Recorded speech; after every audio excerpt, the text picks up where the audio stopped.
system. The last system fucked the world, so we're giving this a shot. Bitcoin, a peer-to-peer electronic cash system. Yeah, the last system fucked the world, and we're gonna try to not. But what's the point if you can't spend it?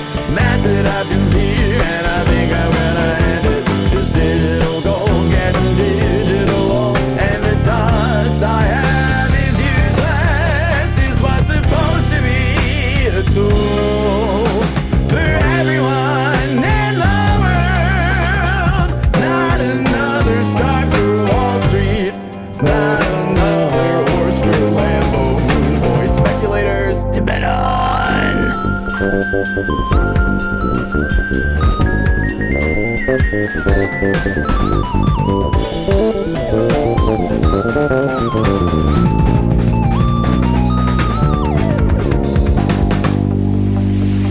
Bitcoin, a peer-to-peer electronic cash system.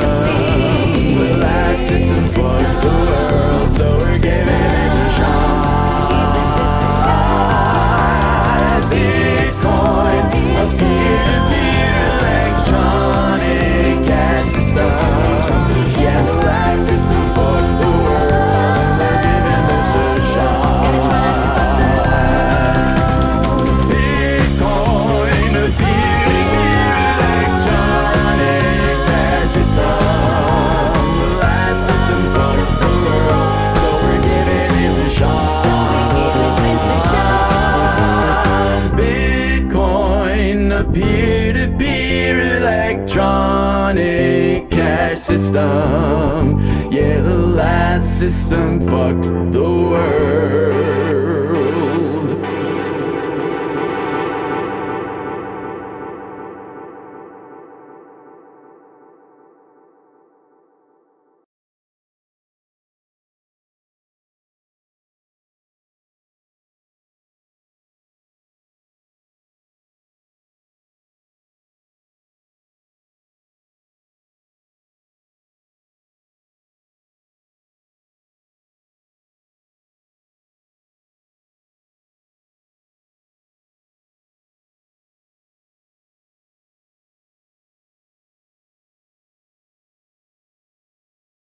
There will be no real non-controlled currency in the world.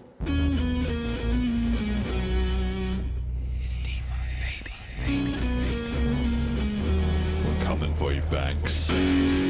Listening to different podcasts, like in a whole different reality, which they think completely different things about Bitcoin. They have got my money in their banking system. I should be able to access it, right? Our player is live. There's a good number of fucking, like, pretty smart B-cashers.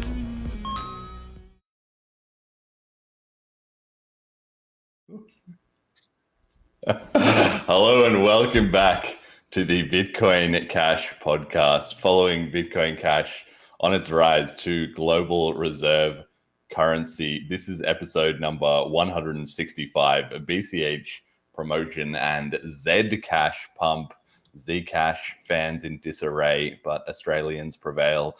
Featuring John Moriarty. Today is Sunday, the 2nd of November, 2025. I am your host, Jeremy.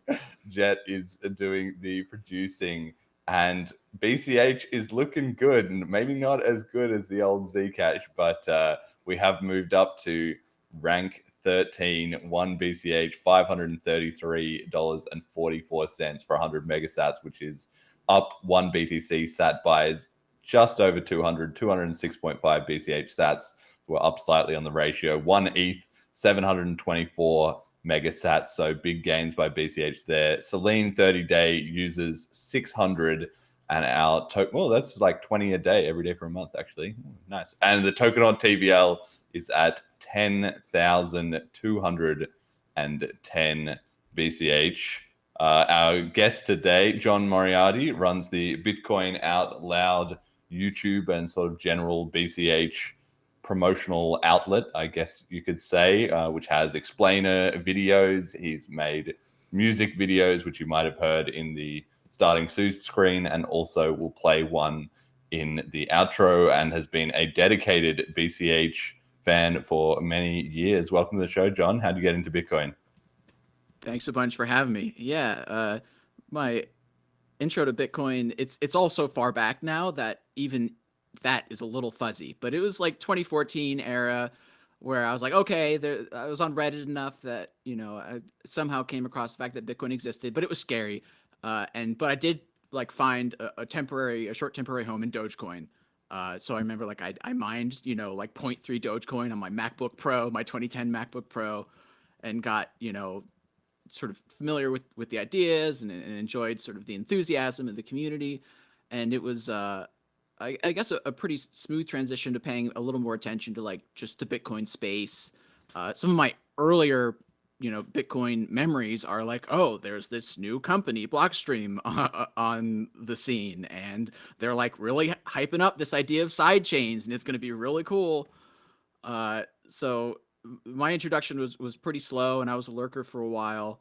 But it was around, when the scaling debate really kicked into high gear that I started participating more online and, sort of cut my teeth, or is that the expression, whatever it is? Yeah. On just, arguing with people, trying to not be too adversarial while still like trying to be a voice of reason, like on our Bitcoin subreddit.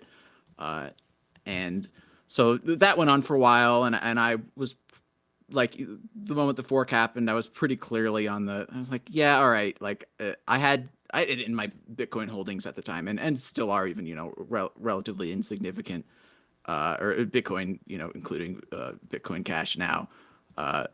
But there was a point where it's like, all right, well, they did it. They did the thing, right? It's like Bitcoin Cash happened. And of course, this was also before Segwit 2x was canceled. But even then, I was like, I need to put my money where my mouth is. And so, I at least transferred a little bit of it, and it didn't take me long, maybe another 6 months to completely move over to BCH.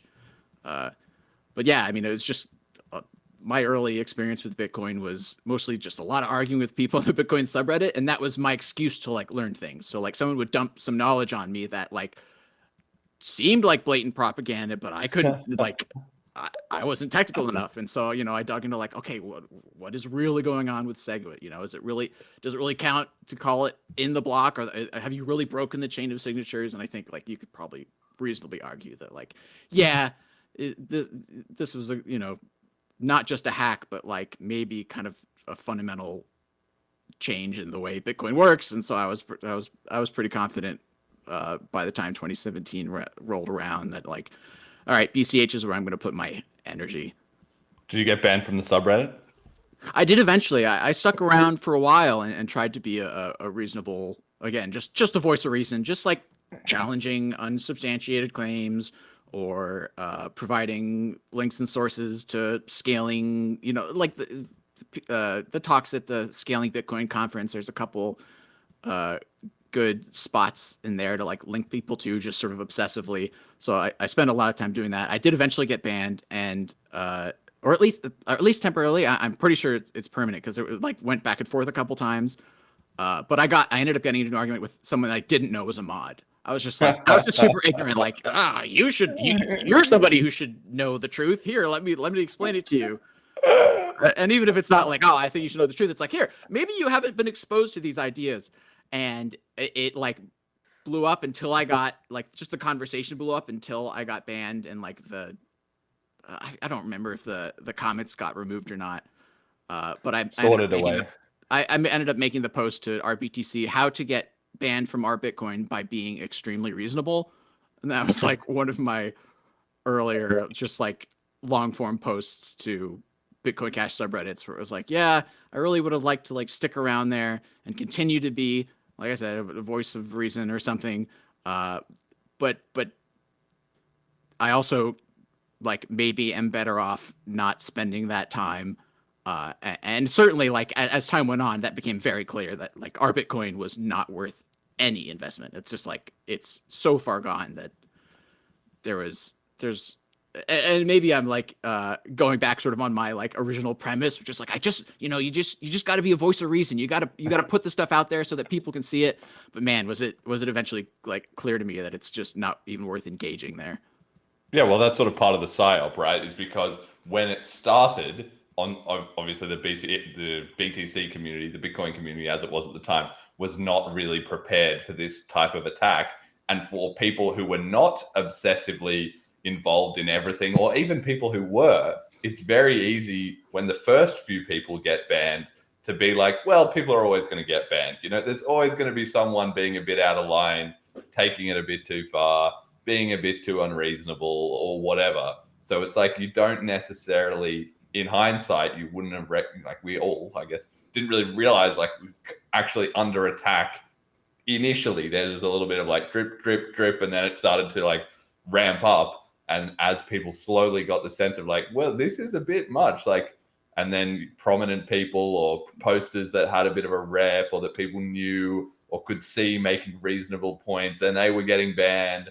And then there was the sorting, the infamous CSS sorting by controversial, which has never been done, you know, ever again in the history of Reddit, I think, basically, except for like some of the most troll toxic subreddits ever, and Bitcoin, which is a very rational, you know, economic, technological kind of space, suddenly was becoming like a lunchroom food fight type of vibe, and everyone was saying what was going on here. And yeah, at a certain point, you just got to kind of conclude like this is just bad acting, basically. Yeah. Well, and it's funny, like it's this whole like lunchroom food fight, but like the principle is on one side. Like they picked a side.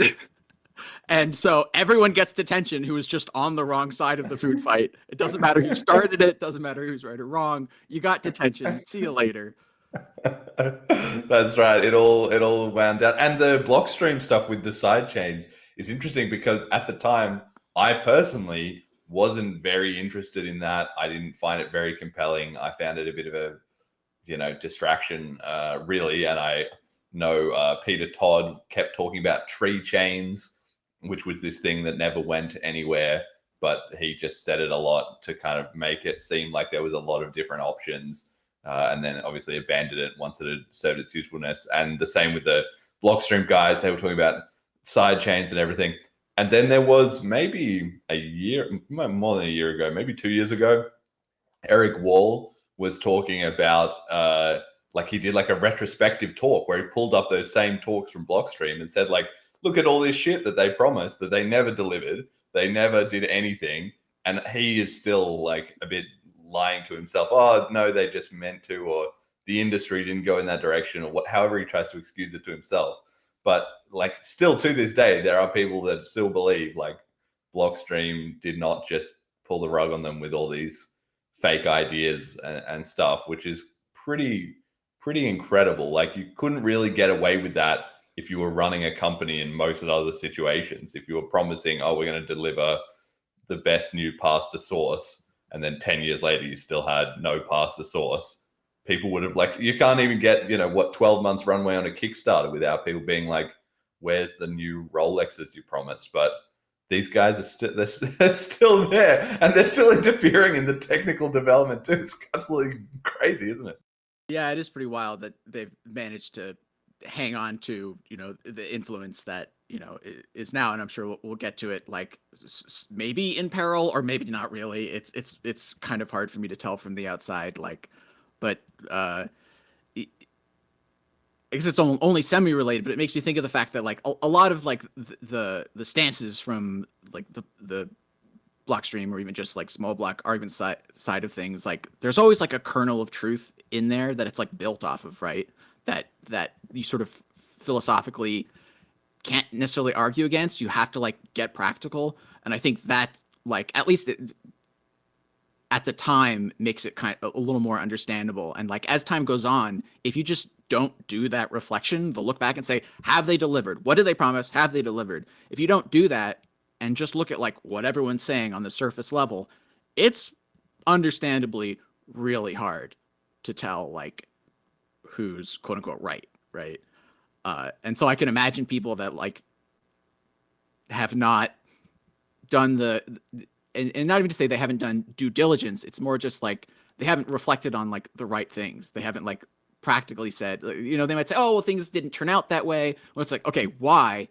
And if they didn't turn out that way, that means at the very least, you know, the people making promises were wrong. Like that's definitely worth acknowledging, right? Yes. Well, I mean, I have an episode that we can do at some point where I have somebody sent me on Reddit an archive of all of my old posts from our Bitcoin. I think including a lot of the ones that were deleted or whatever. And like it has the thread histories, it has different things in there. And I have a copy of it, but I just haven't sat down to really go over it. But it will be a great episode we can do of the podcast sometime where we go back and see like how many of these things would I still say today. I expect a lot of them would be actually very similar. But there might be some things that it was like, oh, I didn't expect that this would turn out the way, you know, in a different way. And I certainly would have made a lot of predictions then, just like I did now. So it will be interesting. And I think it's also good because the show is starting to get to a point where there's like when it was very young, the show had a lot of listeners who knew a lot of that history and had been involved in it and all that sort of thing. But now a little more time has passed and there's the opportunity to really look back, like you say, and kind of think, well, then versus now, because that's how the frog gets boiled, right? Is 1 year to the next year, the promise slips a little bit and a little bit and a little bit and a little bit. And it's only by looking back that people really get, like the 18 months Lightning Network meme started in 2015. It was supposed to have been by 2017 that they had delivered. And yet you can still to this day find people excusing Lightning. Oh, well, it will be, that's really starting to fall off a cliff the last 6 months. But it took, I don't know what, 7 years of 18 months before 18 months was too long, you know? Sure. And it's almost like the transition didn't go from like, 18 months to like, you know, oh, you guys are right. Like it went from Lightning is going to be here in 18 months, but then one day, all of a sudden, like the next day, Lightning is working. I'm using it all the time. You could be using it all the time. Everybody's using it all the time. Lightning has succeeded. And it was like 18 months to go yesterday, and all of a sudden, like, no, not only is it on its way, it's here. And it's been here for years. What are you doing? It's like, no. I mean, part of it is, you know, the part of it is just the chaos of the world in the sense that there are some people who genuinely work all day. They got a job in the Lightning ecosystem. They use it with their 5 closest mates. You know, their channels were never getting closed. They never had any problems. Like, it's one of those things where the truth is somewhere in the middle, and one side is saying Lightning never works, when yes, some people were successfully able to use Lightning, and other people saying it always worked, but ignoring all the problems, right? So it's kind of a bit both ways. And then that's why the disruption is so key, because you already have quite a lot of gray area. And then if you have people deliberately creating FUD to amp up the rhetoric on both sides, well, then that's how you get division and ultimately a chain split, right? So yeah, it's quite interesting in hindsight, I think. What about after the split, you found yourself on the BCH side? To what extent were you involved with the BSV era, the XCC era? Yeah, I mean, I was posting a lot on Reddit. For the BSV side of things, you know, I probably gave CSW like the benefit of the doubt for a little too long, but I caught up pretty quickly and like was basically playing damage control because I like, you know, it was a vitriolic, shitty situation just kind of for everybody. And so, you know, I was doing some writing, like you remember, I forget. So before Reed got cash, there was honest.cash.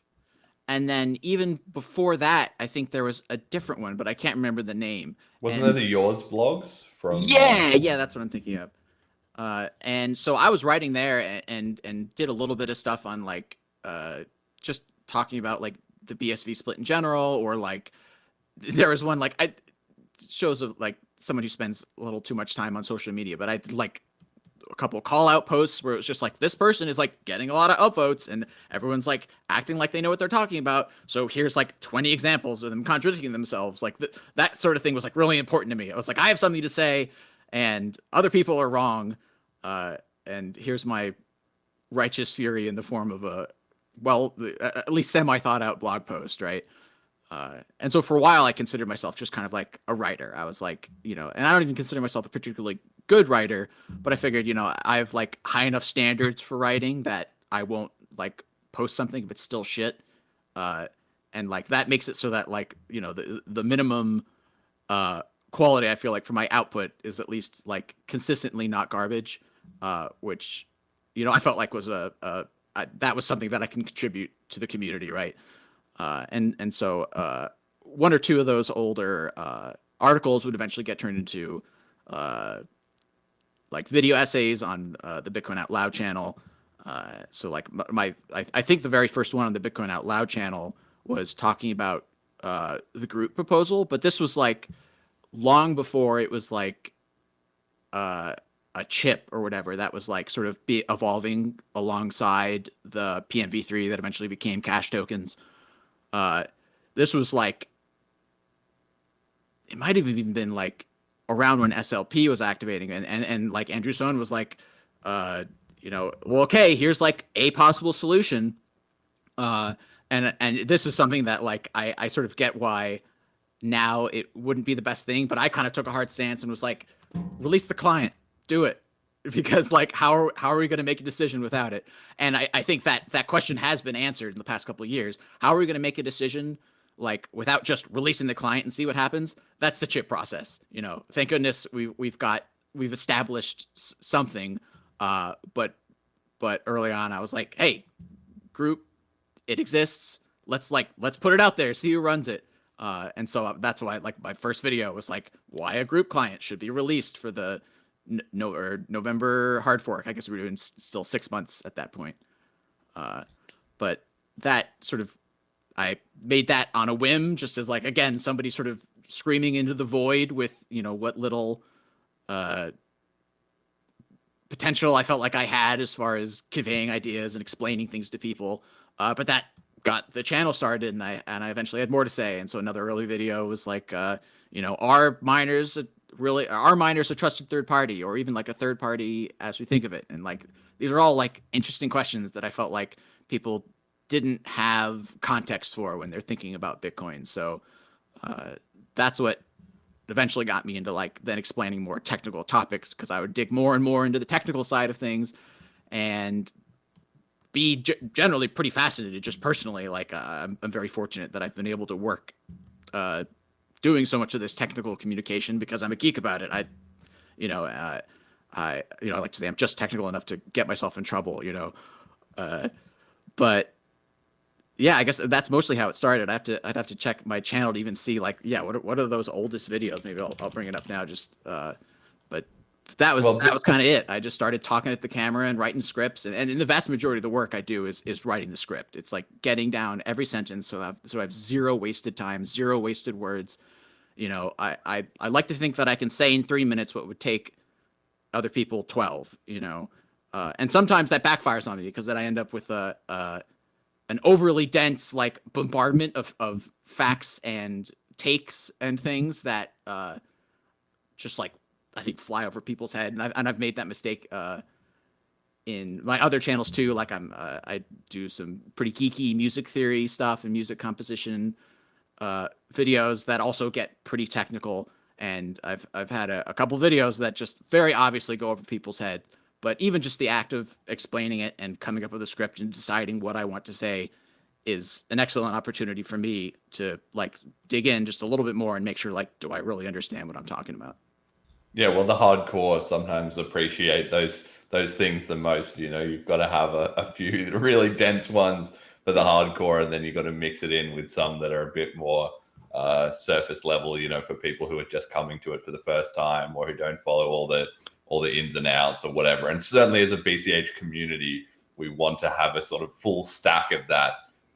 I've tried with the podcast to try and vary it up a little bit, where sometimes we have guests that are more intense or less intense, across the whole spectrum. And we'll see as the ecosystem develops around it. For instance, there are more things, there's like channels like Paul's channel and stuff like that. Then that means I can move off some of those topics and let him like cover that. We do the BCH Bullet now, which has some more sort of summary and news. So maybe we don't have to do too much of that. The bigger the scene grows, the more there'll be sort of independent products that we can do like a full episode deep diving on that one thing rather than sort of a bit of a grab bag of news and events. Like, but it's just as a community, we kind of need to somehow hit that entire spectrum, even things like making memes online. I know you're in the meme channel with some good for sure. good memes once in a while. That's a great little group, and I think it makes a real difference. Like you're saying, it's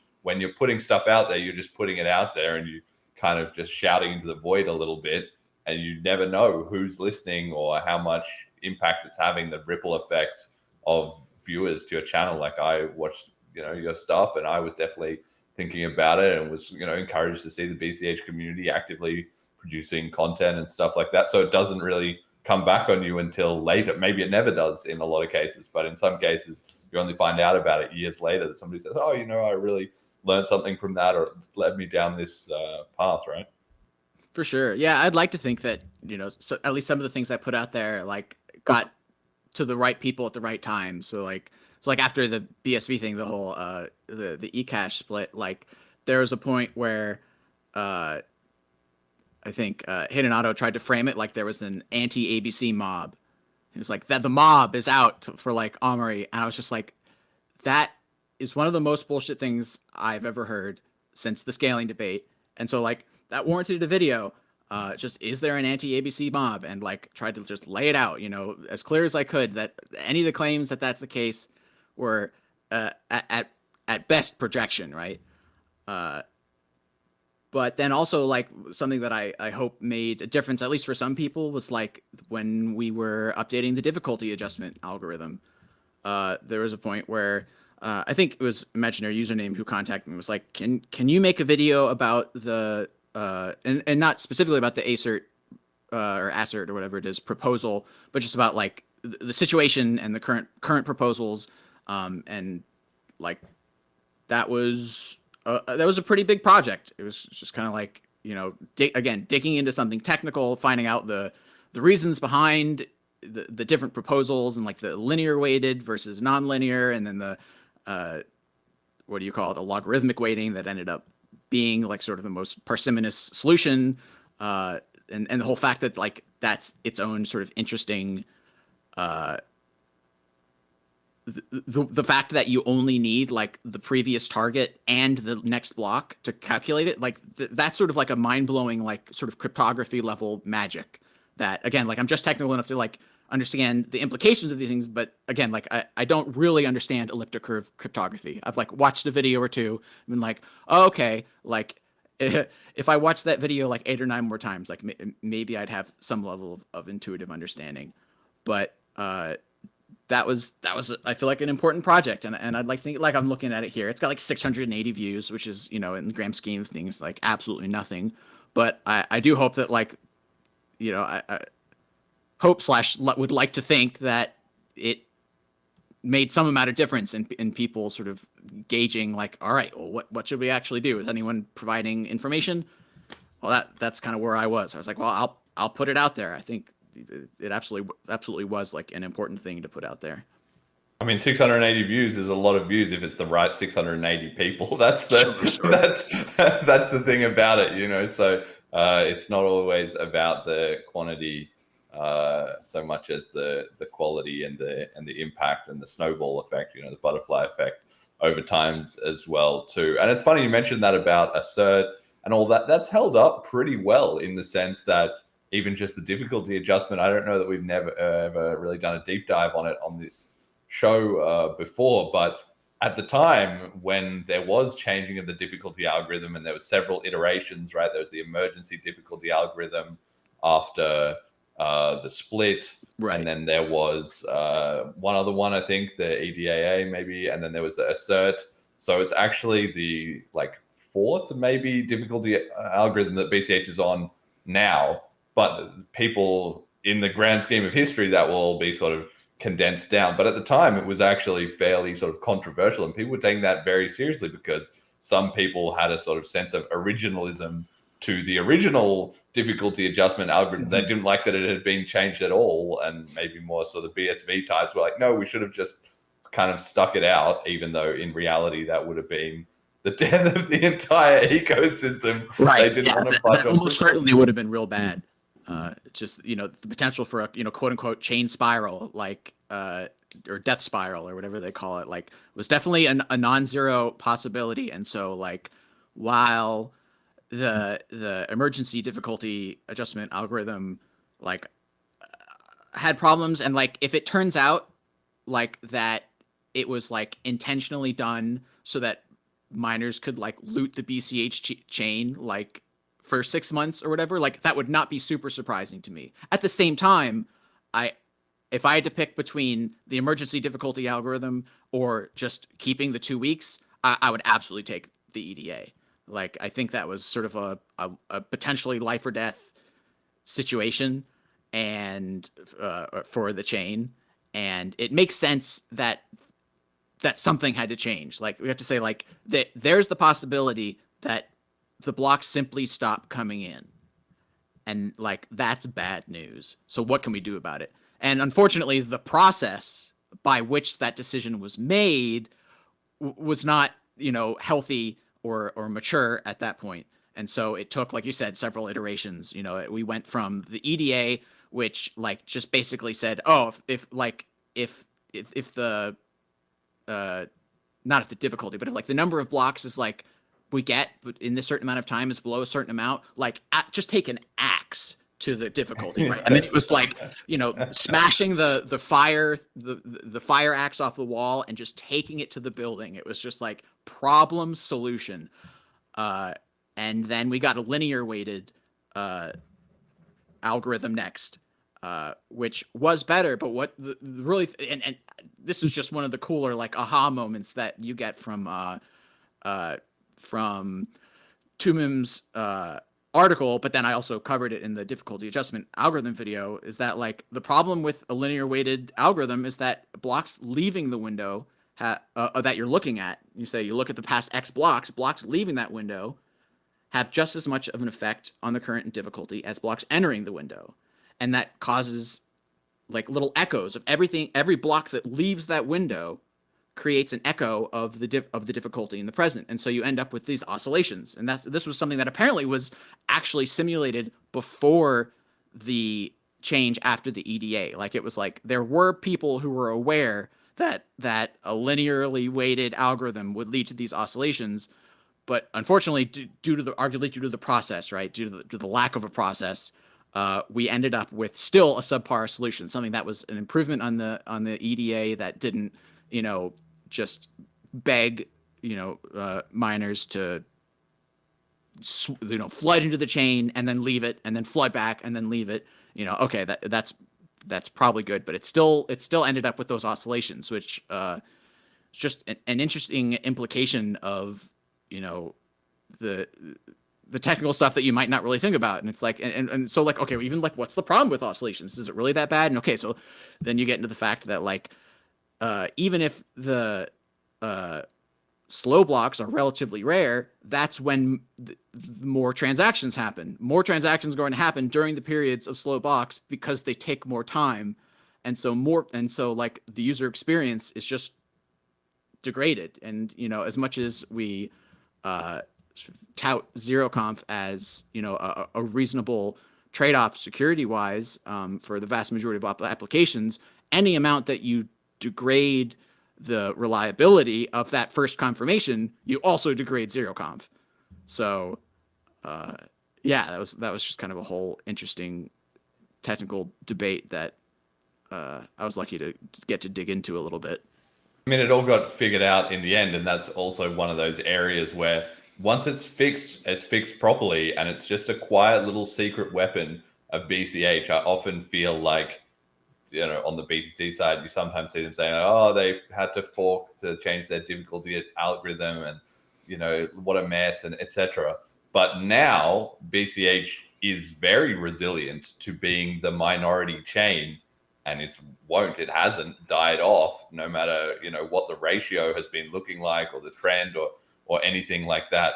And that's something that is just quietly there, sort of was also part of the reason, Abla is so amazing, is that you just forget about it. Like the job's just done, that problem is fixed, and then if or when rather sort of flippening is coming onto the cards, that's just a whole other mess that the BTC guys are not going to be aware of at all, while BCH just starts climbing the rankings, starts sucking away their hash rate. If it's volatile, that's fine for BCH. It's going to be fine. But for them, it can be a big problem, but they're not going to really think about it until it's already on them.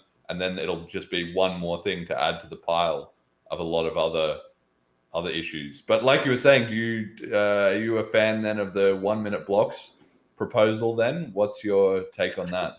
Yeah, I don't have really much of an opinion. I think the idealist in me kind of wants to say 10-minute blocks is probably fine.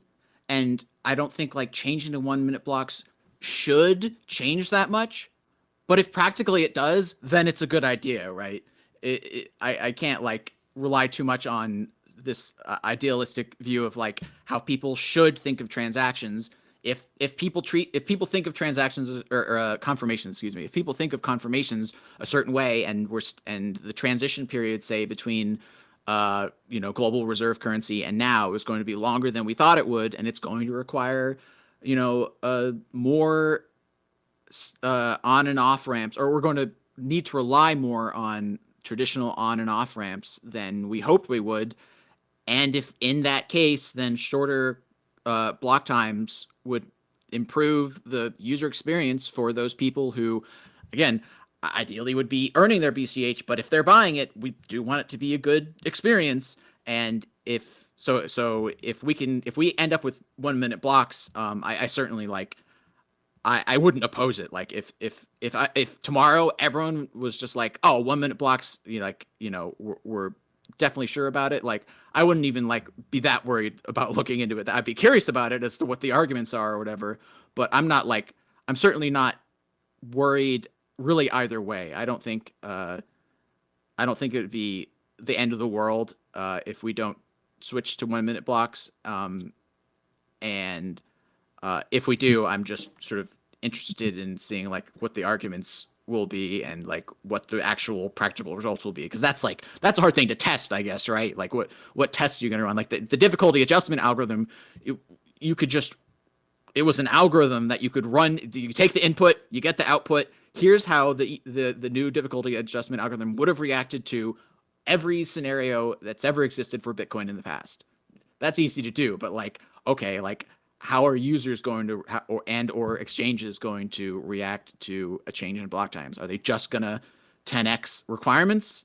Are they going to be lazy and ignore it kind of to our benefit and make it so that, they just leave the number where it is and all of a sudden we get, 10x faster confirmations at essentially zero degraded, and it's obviously it's not zero, but practically no difference in the security as far as the exchange is concerned, because 6 confirmations, 3 confirmations, aside from really large amounts, you're pretty darn safe. Yeah, I mean, that will at the very least be interesting to see, though, because it does seem since Bitcoin, does anyone have longer than 10-minute blocks? Did anyone say, let's go longer? So it might be the sort of thing where we need to sort of take a look at what's working for everybody else, Yeah, well, literally, that's one of the fascinating things. Literally, I'm not aware of a single blockchain ever that has ever raised the block time. Nobody has ever found a reason to do that. Everything has just got shorter and shorter and shorter as the industry has developed. And people say, and they're right, that it's a trade-off between the orphan rate and the centralization on the lower bound, and the upper bound is the user experience pain point. So there is some trade-off there. It's not obvious, where the exact right amount is, but 10 minutes seems to have been a bit of a consensus overestimate as far as it's played out in practice, which has been, very curious to see. And like you say, we can kind of look at other chains. Dogecoin has 1 minute blocks. I think Monero and maybe somebody else have done block time changes, and the exchanges, their exact response, I don't know, but it's written about partially in the chip what exactly happened in those scenarios. But it basically is people who say, well, the exchanges will all just 10x the number. Well, even if they do, it's no different, and they have to go out of their way to do it, and they're lazy. So a lot of the time they don't do that. And a lot of the time they might also just be like, oh, it sounds like a good change to me.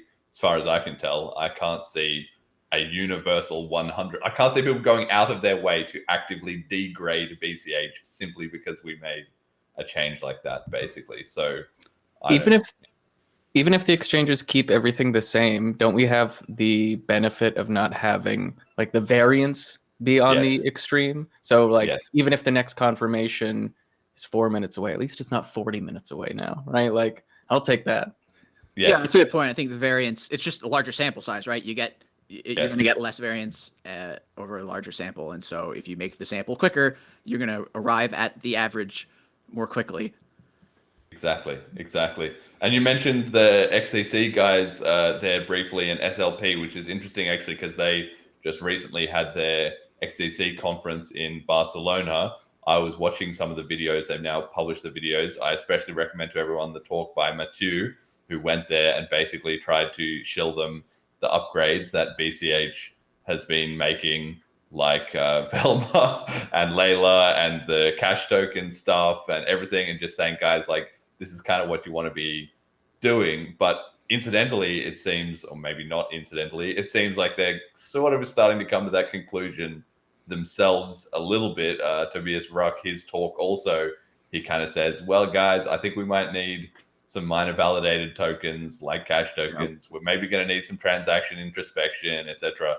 And it's just very interesting to watch because of the historical animosity, right? Sometimes a little bit of time and distance from the event can cool people's tensions down. And also with time for things to play out, then people can approach it a bit more soberly and kind of say, well, what works and what didn't. But of course, there's always ego on the line. So it's fascinating to see them slowly drifting in the direction of like, well, maybe the BCH guys weren't so stupid after all, even if at the time there was a lot of finger pointing and acrimony. It's just interesting to watch that play out. I don't know what your take is on that dynamic.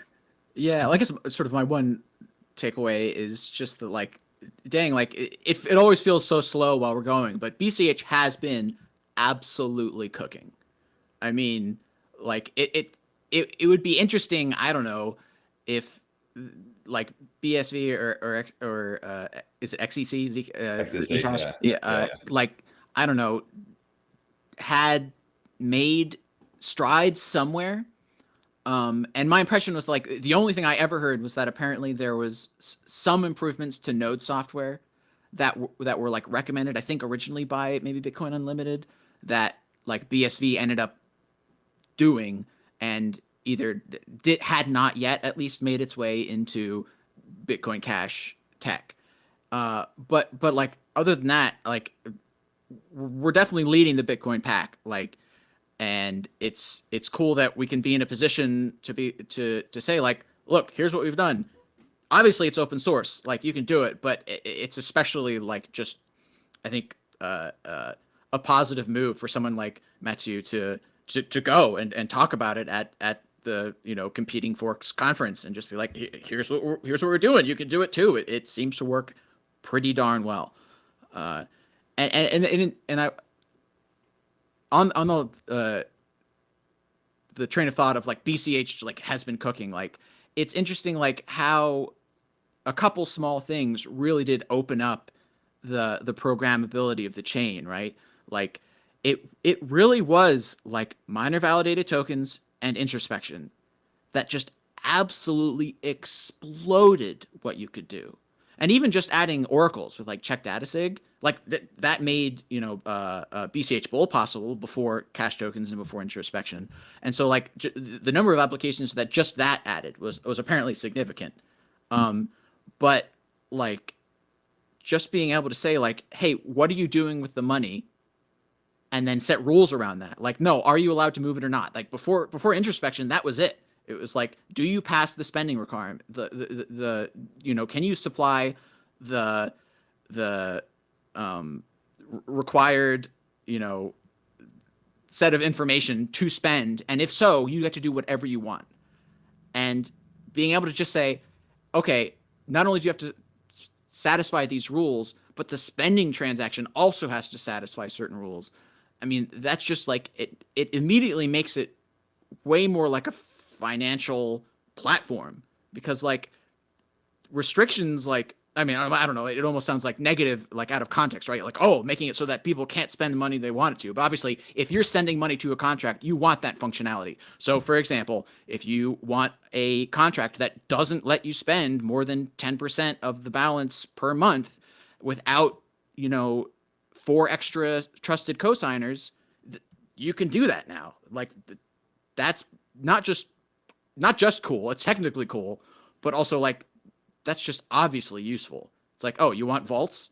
There you go. We can restrict what the money is allowed to do. But then, of course, that's like the absolute bottom of the barrel or the lowest hanging fruit type things. And there are things that, you can do with introspection that go way beyond my understanding, especially then once you add in cash tokens, which, was its own kind of neat sort of breakthrough. I remember seeing something from Jason Dreisner, who was working on his PMV3 stuff, and eventually like sort of came to the conclusion that's like, dang, I need some way for contracts to be able to communicate with each other. I need some way to pass verification of something from another contract to another contract, like send a thing on the blockchain that isn't Bitcoin Cash, like a token. And I was like, oh, hey, group guys, maybe tokens are like kind of where it's at. And of course, that eventually turned into cash tokens. Is like, and group, I think it was Bitcoin Cash Autist who sort of continued like working on and refining the group proposal. Just, I mean, it's not like I don't think he had like given up on it or something, but even like there were points where it seemed like maybe cash tokens was the way we were going to go, but like just for the benefit of continuing to work on a possibility, like that kept going for a while. And I think that's kind of neat that there was like almost a capitulation for like, oh, like tokens are the solution, especially coming from the original context, or not, maybe not original, but what the way that tokens got really, really popular, right, was Ethereum. But Ethereum is just like you write programs, like you're writing JavaScript, and then they wrote a program so that people could mint tokens, right? But it turns out tokens are the totally badass fundamental primitive out of which other things should be built. And that's just so cool, because we got to be like, oh, look at all these people doing things with tokens. And then it's like, wouldn't it be cool if we could do that? And then in the process of like, maybe considering all these possibilities for adding tokens, it turns out like, not only can we do all these things with that other people are doing with tokens, it should be one of the fundamental primitives out of which we build everything else, because it's so efficient as far as like tracking state and stuff like that. It's like, do you want, a bunch of applications to have to like think about where all the tokens are, or where all the balances are and who's owed what? Well, you don't have to if those are just tokens sitting in someone's address. I think that's just like one of the cooler things technically probably to happen like in cryptocurrency recently, is just like, whoa, tokens like totally kick ass, and not for any of the reasons that they got popular, but I think that's really interesting. Well, it's going to be up to us to pioneer it, which I think we are starting to see. We'll touch on that. What about the more recent upgrades then, like Velma and Layla? Like you said, sort of the power kind of came from the introspection and the cash tokens, but then the sort of safety and efficiency is coming from the Velma upgrade and the Layla upgrade. And again, you can also see that being echoed in the XCC talks. They were talking about doing 64-bit integers, which of course BCH did 64-bit, and then it did the unlimited integers earlier this year, and then also the great script restoration, the different things that are going on the BTC side as well. Like everybody's sort of reinventing the wheel a little bit there, but certainly like cash tokens and introspection, there's a lot of power there, but it's not necessarily like primed to just take off without those extra couple of upgrades. So wondering if you had any thoughts, especially on Layla, right? We're 2 weeks from lock-in as well. So it's kind of a good time to get your thoughts out there about if that's the right direction. Yeah, well, I mean, I think the Velma upgrade was cool just because like it seemed like the research was done, right? The question was like, okay, what we obviously need more. We need more space for opcodes. We need to allow bigger numbers. We definitely need it to do certain things. And then the question is like, isn't it just like, oh, we need it, so we do it? It's kind of like the same way as like for BSV. It's like, oh, we should just unlimit the block size because it shouldn't be limited. And then it's like, there are serious repercussions of doing that. And like even just arguably like the main one is just capacity planning for like anyone running infrastructure. If at any point someone can dump a terabyte of data onto your hard drive, let alone like what what it'll actually do to say maybe the UTXO set or some of the more delicate data structures that are like held in memory as opposed to on disk, like it's not that simple, as just increasing a number. You have to like put in the time and say, will it actually work, or what else needs to be done so that it can work, and that was pretty obviously done for Velma, which is cool, so that the opcode limit could be lifted. And I know like Moria, I mean, I don't know how much they struggled, but like it was a limit they bumped up against and would have to refactor, upon deciding to change anything. So the fact that we could go from version 0 to version 1, where version 0 is just absolutely stripped down as far as functionality is concerned, not because the VM isn't powerful enough. Well, it was because the VM wasn't powerful enough, but not because like the fundamental primitives weren't capable enough. It was just that there were limits in place, and they were there for reasons. And so like it was Chesterton's. Is that Chesterton's fence? When it's like don't break down the fence if you see no need for it. Find out why the fence is there, and then decide.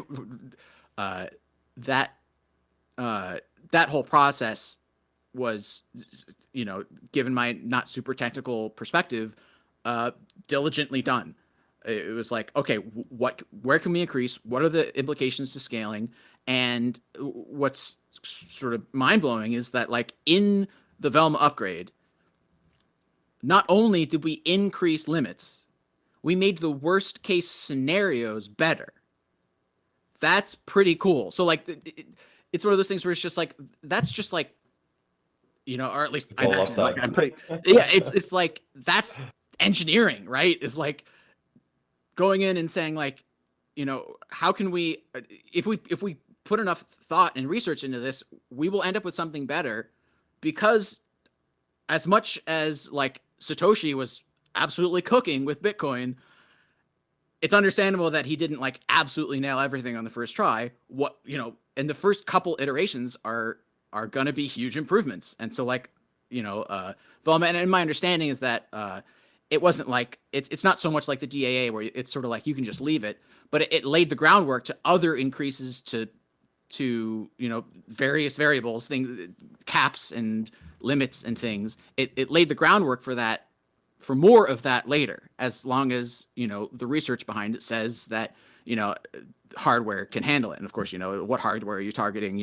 Ideally, commercially available, mid if not high end hardware. At global scale, it will be quite understandable that you can't validate and process the entire world's transactions on a Raspberry Pi 3.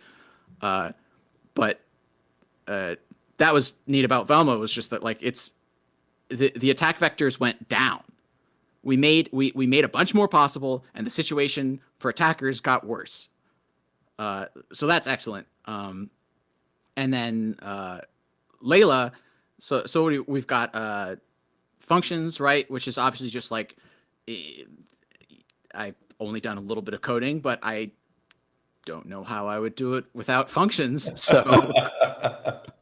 So I obviously props to all the Bitcoin Cash smart contract developers up until the existence of functions. That's insane, but it's also very cool that we're getting them. And that's one of the technical topics where it's like I could see the potential for like negative scaling effects of allowing like functions. Like, what are you really letting people do when you allow for functions? And I'm not as caught up on the technical side of things, but I do have faith in the current state of the BCH ecosystem and the current players enough to say like that's awesome. I think it's great that we're getting functions and loops, obviously. Yeah, loops is just going to be huge because again, I can see how potentially scaling wise, if we didn't have all these other limits figured out already, if we didn't put in the time to measure like what are the worst case scenarios and what are the bad things people could try to do, like if we hadn't done that, then maybe allowing for loops would be kind of dangerous. But like, and this is something that Jason Dreisner has talked about, how like arguably the limit for Bitcoin script early on was that it didn't have loops. It was just like, how are we going to make it so that no one can abuse this? Well, just don't let them do loops. And of course, that turned out to not quite be true because he ended up having to slap a whole bunch of limits on like what seems like last minute before he disappeared. But let's see, where am I going with this? Limits, loops. All right, but the groundwork has been laid, so that's excellent.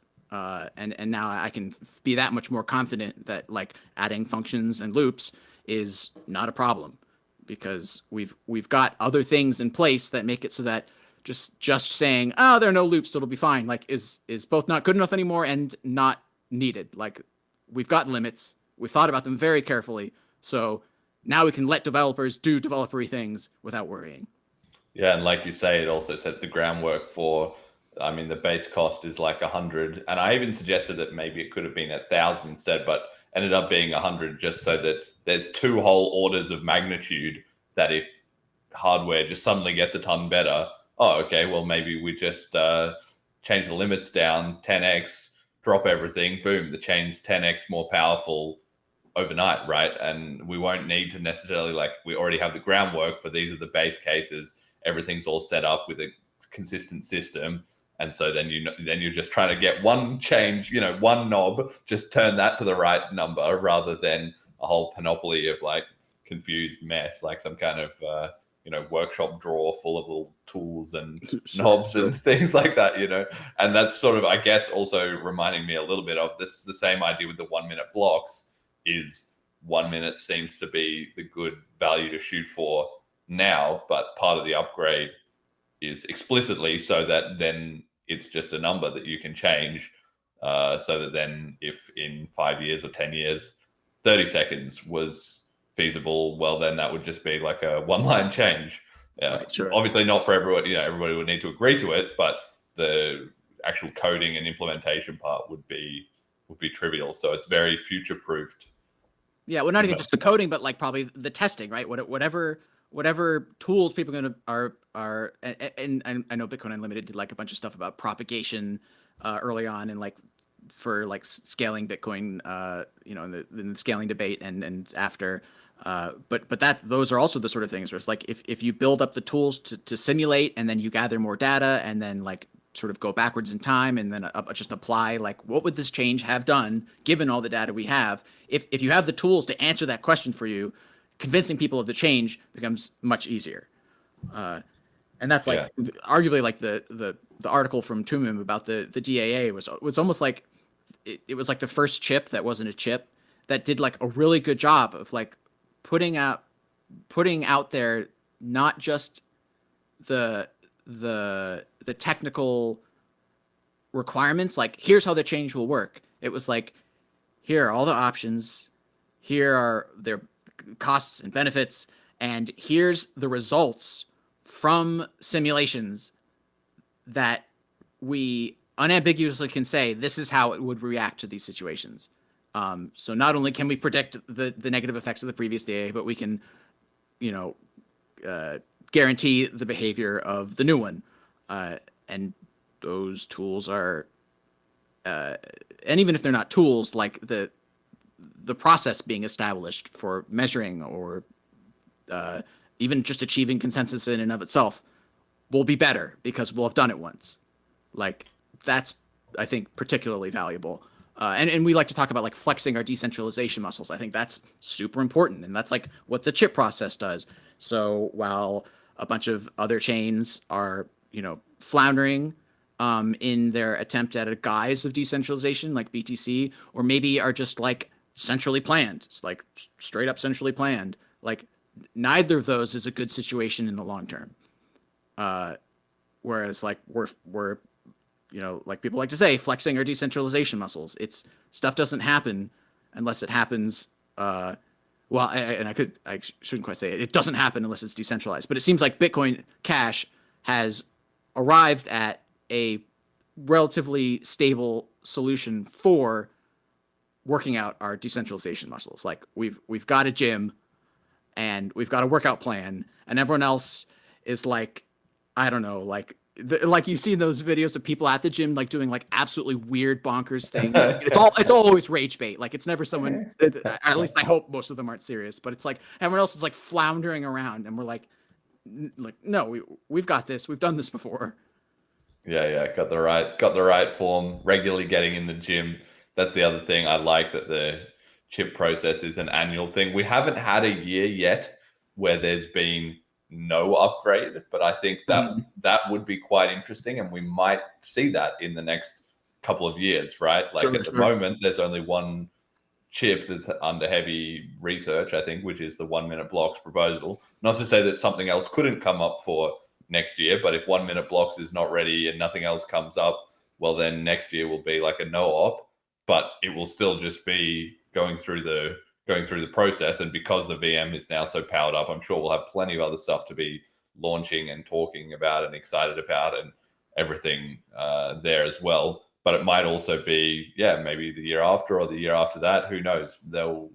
Could definitely be a year with no upgrade, which I just think would be a fascinating case study. Like, we don't need to upgrade just to upgrade. There has to actually be a good thing. And I think even if there was a year where there wasn't an upgrade, everyone would still take it pretty seriously and be like, next year there might be an upgrade, right? You don't want to go too many years without an upgrade until we're kind of feeling like it's basically ossified, but once or twice would be fine.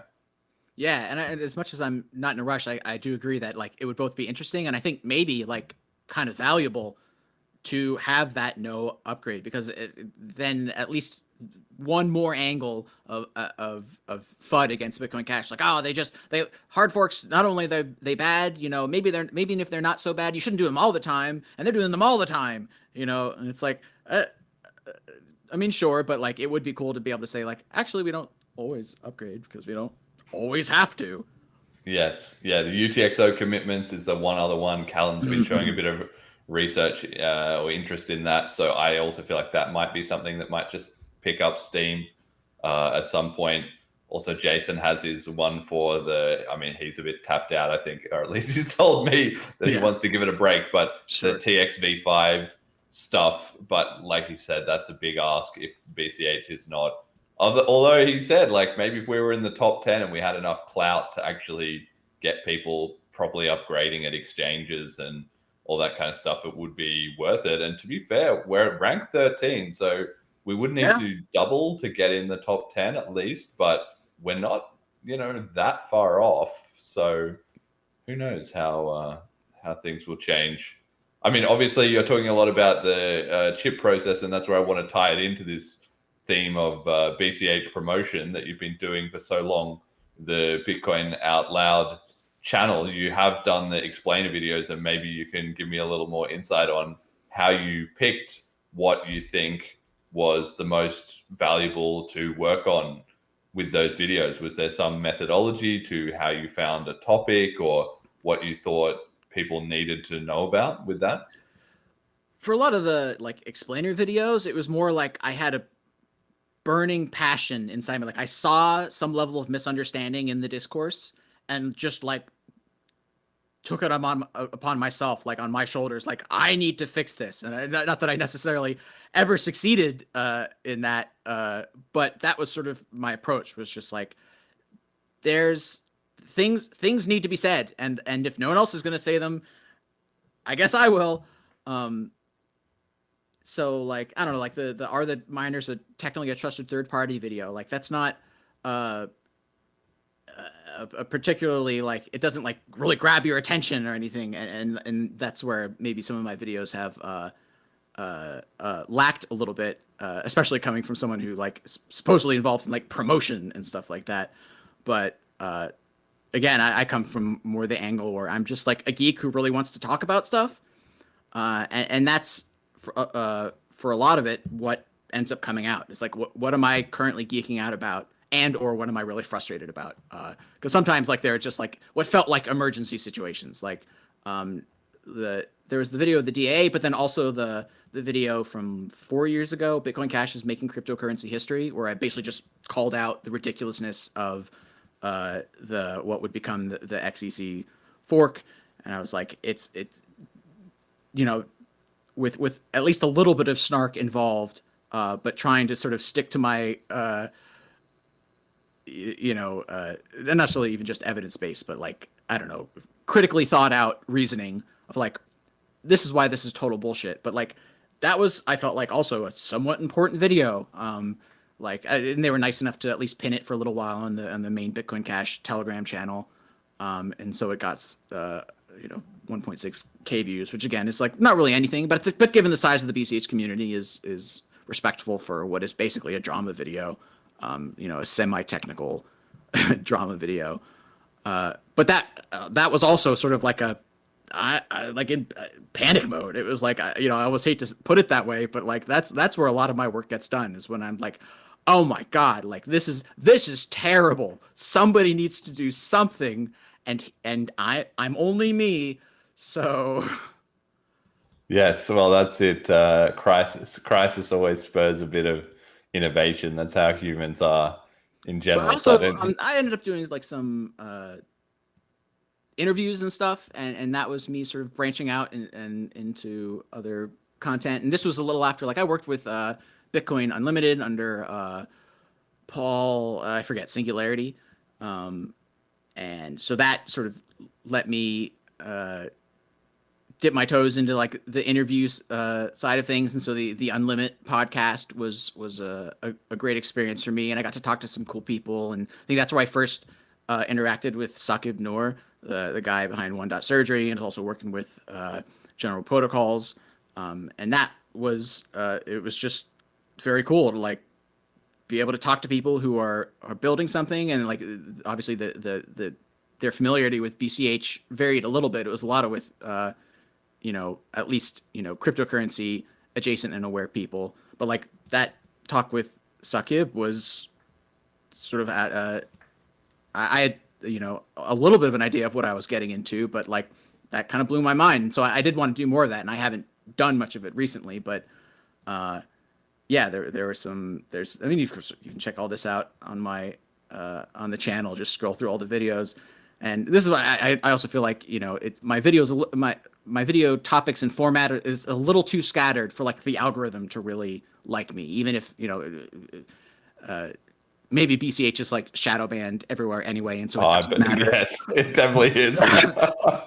But even given that, like I recognize that my content is somewhat scattered and varies between like semi-snarky short videos to long-form, in-depth technical explanations to goofy Christmas songs with Bitcoin Cash lyrics.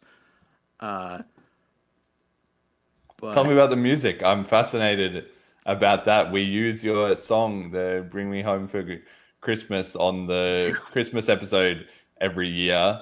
That's actually, so that's one contribution, we've adopted there. But then I also like this other one, a Bitcoin that I've got on the slide here, "The Last System Fucked the World." So we're giving this a shot. I love that one. Especially you have some of the synth sounds in the background. Oh, they sound so smooth. I don't know how you did that, the little bell sounds and everything. Oh, yeah, dude. That was a big project, and I just sang for it. Like I wrote the music, laid out, at least the chord changes and some absolutely must-have like sort of not even just themes, but like I wrote out some parts specifically for like the guitar and stuff. But then I went on Fiverr and just like rooted around, sending people who either didn't charge too much or seemed really good, and gave them a shot at coming up with a part. And like I ended up with some really good musicians. I think the bassist on that track is like absolutely exceptional. I mean, I know what I like, and I think I have pretty good taste. And he didn't just like nail it. Like he took, like, there was a point where it's like, oh, it's like the synth solo section where like the Bitcoin on the horse is like slowly flying across the screen, and I like gave him instructions. I was like, Hadrian Furrow plus Victor Wooten Insanity, and like those are just two just awesome bass players.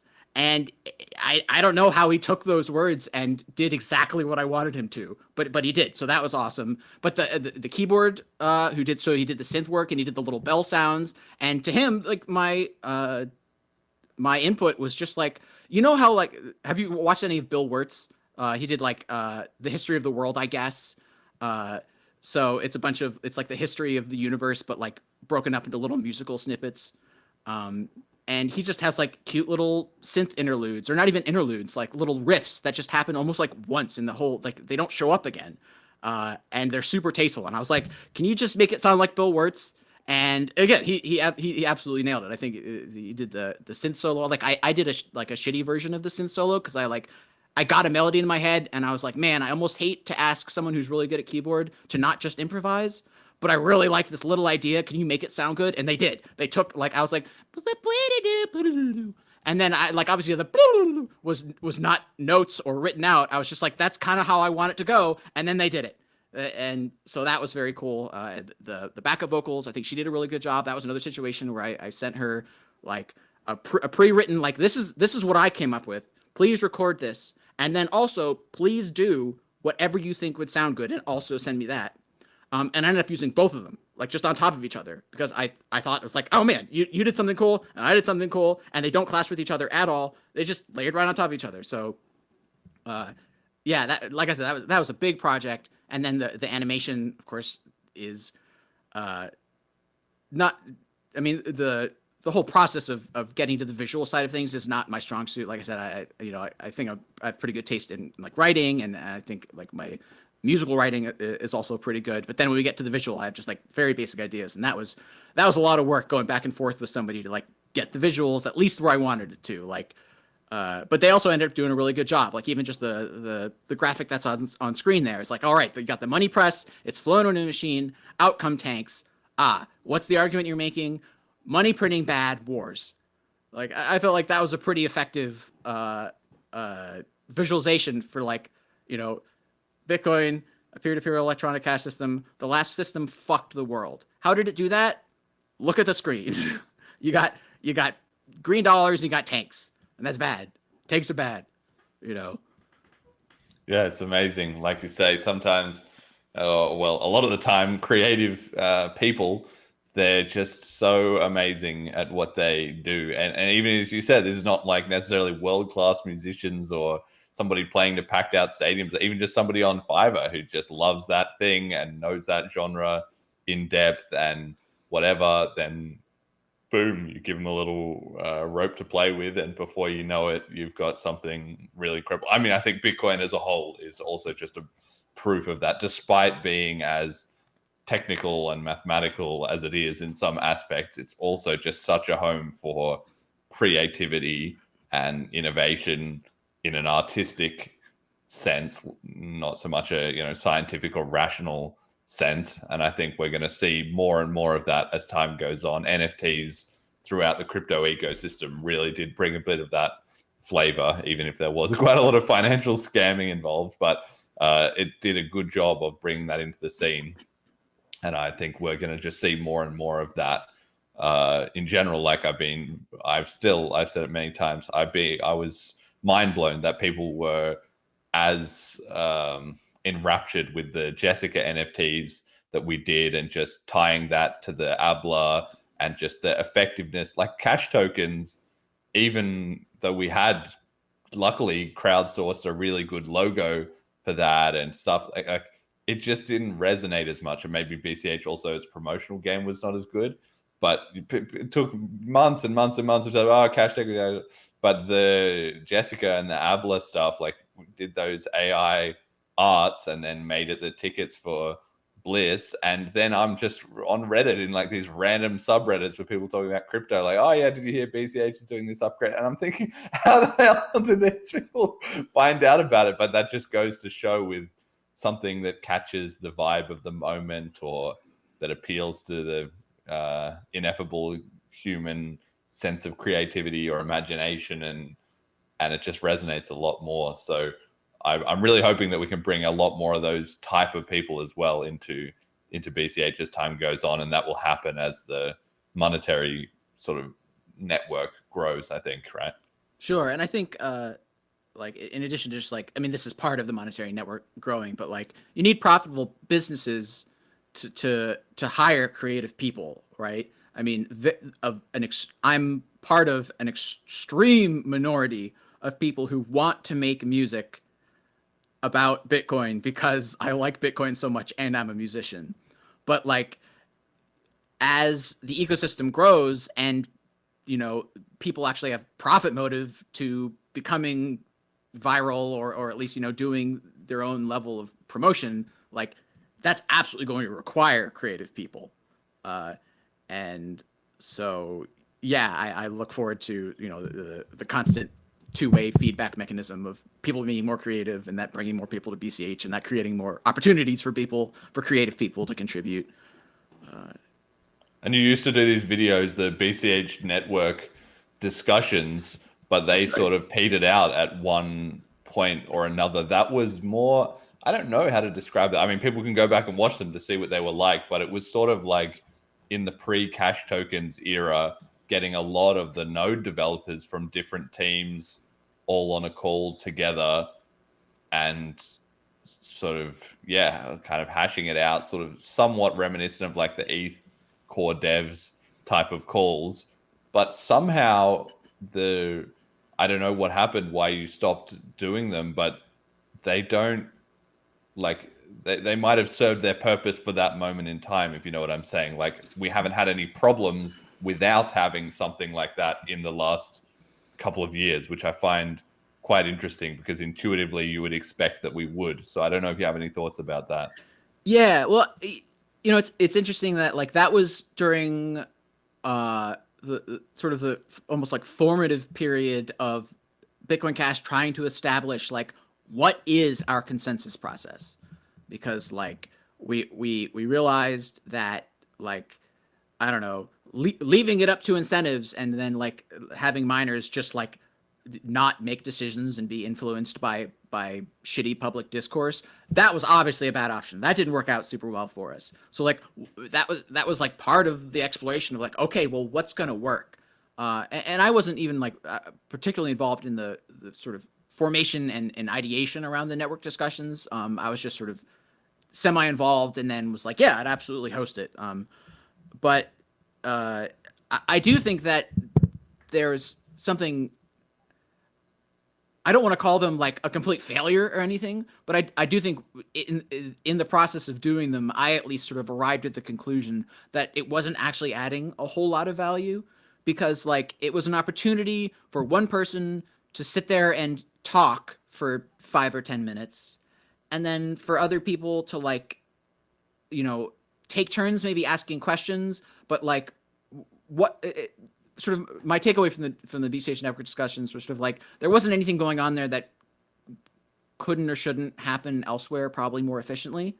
And so then it's like, okay, so why are we here? And then the answer really was probably mostly promotion. It was like, well, it's really useful even if it takes longer and requires everyone setting up their schedules and requires all this effort production wise. Like that's valuable if then it gets put out there and some people see that Bitcoin Cash is doing its best to have a reasonable consensus process. And so that in and of itself, I think, was valuable. And the fact that like they exist historically is interesting and cool. But yeah, I actually, you know, I'm not, just like you said, I think BCH has done fine without them. And I think that's because it like we've arrived at other forms of reaching consensus, and the promotional benefit was probably just not large enough to warrant the effort involved, right? Because I mean, that's that's a pretty big ask. It's like getting everyone on a call and then asking everyone to listen to one person just give a talk that they could have just like read otherwise, but we're doing it on video and we're recording it, so we need the context of someone like giving the talk, and then like okay, and then like is the question also that occurred to me while we were doing it is like how much of my job is to like lead discussion versus just moderate, and the discussion part didn't end up really happening. I think I'm a pretty good presenter and relatively good at doing things like leading discussion and getting people talking or clarifying points for in cases where I think maybe the audience may have been left behind. But because it didn't end up, they were the BCH network discussions, but it didn't end up really being much of a discussion. It was, like I said, sort of like, it was more like a one-off, or I guess not one-off, because there was some of the episodes we had like multiple people. It's like to say whatever they were talking about. Yeah, it was more like just kind of like a mini conference that like also was like, and this isn't necessarily a bad thing, but it was like centralized in its production, right? It's like certain people were running it, and I'm not sure like that was really at least long term the way to go, right? Is to have like somebody hosting these things and getting all the important people together, and then if someone were to like, for example, try to come up with a competing BCH network discussions, like they wouldn't like they would almost certainly be like pulling people away from the BCH network discussions to make that happen, unless you're going to have everybody with their busy schedules making time for two big talks that get recorded so that we can do BCH promotion. Yeah, I guess that's sort of my ramble about that, is that it's like it was worth trying and like was part of the process of coming up with how can we have a reasonable process? How can we get people to say things in public? Because not like, how do we get people on the same page? And that's, I think, eventually sort of became the chip process, right? Which is like a public document. Everyone can talk about it anywhere they want, but it's a definite process. There's a definite schedule. At least I would argue, sort of made the BCH network discussions, what do you call it, when something is no longer applicable because it's old. I don't know, redundant. Yeah, something like that. Oh, that's cool. But all that said, it was a good experience. Like it was a good experience for me. I think it was valuable for the BCH ecosystem, at least at the time, to, like I said, have people say things in public, have it recorded, and put it out there. That was certainly valuable. Yeah, it's interesting to see how things move on. But like you say, I mean, we have it's a unique thing, like this whole governance process and all that. It has its own history. It has its own backstory, and Bitcoin Cash operates under sort of quite different constraints to a lot of other things in the world, where it is truly global, right? So you have people in all kinds of time zones. The community is also relatively small. So taking like an hour or an hour and a half of 10 people's time who are all like experts in their domain is just a massive ask in terms of that time could be going into producing products and services and so forth. So it really needs to be delivering a lot of value for that kind of thing to happen. And the fact that it seems to work quite well once people got the hang of it, more via text and just general chatter instead of a big coordinated event, I think is quite positive to see.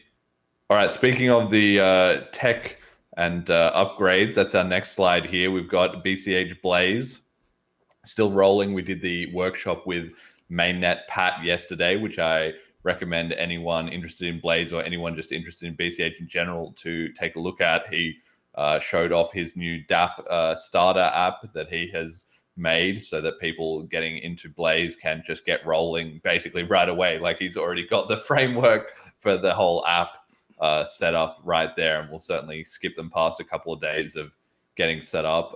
And it was just very informative and quite different to what I had seen before. Registrations are open until November 14th, so go and sign up at DoraHacks. And I am going to make an announcement, which is that a lot of people were concerned about the Layla upgrades and saying, oh, well, I had this idea, but I couldn't see how to fit a Layla upgrade into it. And that was our one requirement. So we have the 10 BCH in prize pool for what's now going to be called the ChipNet track, which requires you to have one of those Layla upgrades, and that's the main prizes. But we're adding a second track called the mainnet track, which has, I think at the moment, 3.5 BCH of funding, which there is no Layla requirement. So whatever you want to make related to BCH, you can just make it. So if your idea doesn't fit into that, also the bounties as well, you can win with whatever. It doesn't have to have the Layla upgrade. So for people who are concerned about that scripting part of it, now you don't necessarily need to be so stressed. We were talking before the call and I said, I hope you'd get involved, but I'm seeing actually quite a good amount of traction around the BCH ecosystem, and people have wanted this hackathon for a long time. So I'm very pleased to see that going well. Have you been paying attention to Blaze, or do you think it's making a difference, moving the needle? Yeah, absolutely. I think hackathons, I mean, I'm guessing that's one of the higher like benefit to cost ratios, even if the cost is like pretty high. Like it's no small feat to run a hackathon. But if I had to guess, it's just the benefit is huge. Just because people need an excuse, right? To finally dig in, and having some prize money on the line, and making sure that they're like the videos you're putting out that get people prepared ahead of time. I think that's extremely valuable. And I definitely look forward to seeing what people end up coming up with. Because like you absolutely never know, when someone might, realize that like using loops, they can do something like actually brand new and crazy. Like, and I can't predict that. Or maybe it'll be pay to script, maybe someone will be like, here's a situation where it's an absolute disaster if someone is allowed to just send money to this contract. Pay to script, done. Like that could win just because it's like, yes. I made a basic application, but the whole point is to show that this would be terrible if we let people send money straight to it, or at least let people send money to it as an address that most wallets accept. So and that turns into education, and it's amazing. Okay, all right, cool. Well, anyway, I do hope you'll be a part of that. That everybody can be looking for teams on Dora Hacks page as well too. I believe now that we're past 1st of November, actually maybe people can start to draft out their ideas and jump on the teams. I should have checked before this, but I'm pretty sure that's live now. And I just also have a couple other little bits of BCH tech that I wanted to hit on just quickly, which is we've been promising the Selene new release, a new version for quite a long time. And I typed it wrong. V2025.11.0 will be rolling out in the next couple of days. It's already available at app.selene.cash. It's adding the much requested dark mode that people have been begging for probably over a year at this point. So for all of you late night phone scrollers, that should help out there. And we also have our pre-release stablecoin mode. So what it is, and for anybody who wants to be one of the early sort of testers of this, we're not putting it out on the main line straight away, but you can go in the Telegram group and there's instructions there. What it is you have Selene, send and receive BCH, but if you switch on this stablecoin mode, it puts your currency into USD like you can already do. And then anytime you receive BCH, it automatically swaps it via Cauldron at the moment you receive it into MUSD. So then you're protected from volatility.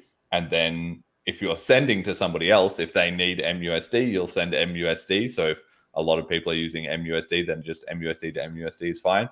But if they are requesting BCH, you can also just scan it, and then it deducts that from your MUSD balance, swaps it out into BCH, and sends it out the other way. So I'm going to be very curious to see what the adoption is like of this and the response that we get. But certainly we have been working with the BCH Argentina guys who say this kind of functionality is just a must, and it's starting to bring together the Cauldron work, the Moria work, like all this great work, and then packaging it up with the sort of consumer friendly app, I think is just amazing. And I was playing around with it this morning, and it seems like it's going to be unbelievably powerful, because this is obviously just the proof of concept. Once we have this working nicely, MUSD is the proof of concept, then when parity USD comes out, of course, we'll add that, and you can have 50% MUSD, 50% parity, 100, 100, whatever you want. And then for those, or for any other assets, if you want to have all your balance in Furu tokens, or you want to have it in gold-backed stable coins, or you want to have it in a mix, we'll probably get it so you can have some sliders, and you can automatically have any incoming money split up into your investment portfolio, however you want to do it. We're just opening the floodgates to a new world of finance there in an app that is already instant, no registration, and available anywhere in the world. And with the growing cash token ecosystem, I'm just so excited about that. So I really wanted to give that one a shout out. And it's been a little while coming in that Callisti and I've had, some problems with the infrastructure and different things. It's been a big feature, but we have got it over the line. What do you make of the BCH wallet ecosystem? Not even just Selene these days. Obviously now we have Wallet Connect, and Bitcoin.com has kind of faded out of fashion. Cash and I is coming up, PayTucker coming up, potentially XO wallet. Where do you think we're at on the wallet scene? Yeah, I mean, I think we're still looking for we might still be missing like the particularly granny friendly app and so I like that's more like an I'll know it when I see it sort of situation. I'm not sure I really have any advice to dish out, but I think it's great that there is this healthy ecosystem of wallets. That's obviously a really good sign. The idea of the auto conversion in Selene is really neat. I just particularly like that idea because people talk all the time about their exposure, but also hodl, so never sell, but also buy more because you definitely still have cash even though you're really into Bitcoin. The whole thing just falls on its face is kind of silly, and the obvious, I think, solution or product to build is a solution where you can say, I want X% of my holdings or of my net worth to be Bitcoin, and I want some other percentage to be this token, and I want some other percentage to be this token. Manage it. Do it. Because there's no reason that I should every day have to go to Cauldron and say, oh, Fru 2x'd, so I have to slightly less than 2x, cut in half my current holdings and sell for BCH so that my exposure is where I want it. That's just that's an obvious automation opportunity. So I think I hadn't thought of that actually. To be yeah, I was just thinking more, the incoming transactions, but you're right. We can add a feature that sets, target these distributions, and then every time you open the app, it just checks the prices and makes some sneaky little trades behind the scene to keep you in line with whatever you're looking for. And then as new funds come in, it just tops up the pools in those ratios. That's actually and also, of course, staking and yield farming. We don't have that yet. That will be, a ways down the road, but that's also the direction this stuff is going, So then, because I always think of it like superannuation in Australia, they have the retirement funds, what do they call them? The pension plan things, and the IRAs in America, right? And they that is going to be the future, is people are not going to trust these government scams that charge you all these fees that you can only customize within these certain weird limits and blah, blah, blah. People will just want a crypto app that they can just twist and twiddle every single knob exactly how much they want it, with funds locked over 10 years or 50 years or in different ratios, different sectors, whatever they want to do. And you'll just be able to do all of that. That's really the future of finance part of crypto. Sure.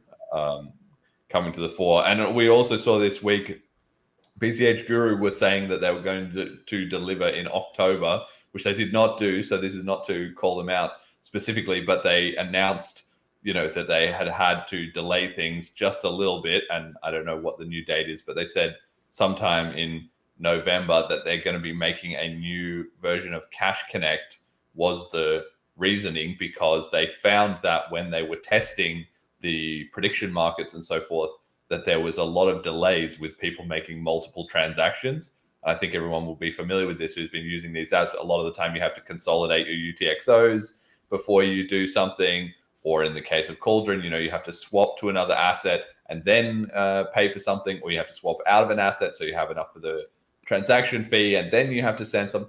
And they just found that 2 or 3 steps of different little swaps, they're going to be able to not only massively improve on Wallet Connect, get it to be HD ready and everything like that, but also be able to string together those several steps so that everything just fits together and you just get, I guess, we'll wait and see what happens, but one screen with this is all the details, one click, and everything just works. And that also has massive potential, I think, to improve our on-chain transaction volume, which is one of the areas BCH has really been, like, we're killing it on a lot of fronts, but the actual on-chain usage still leaves a bit to be desired. What do you make of that?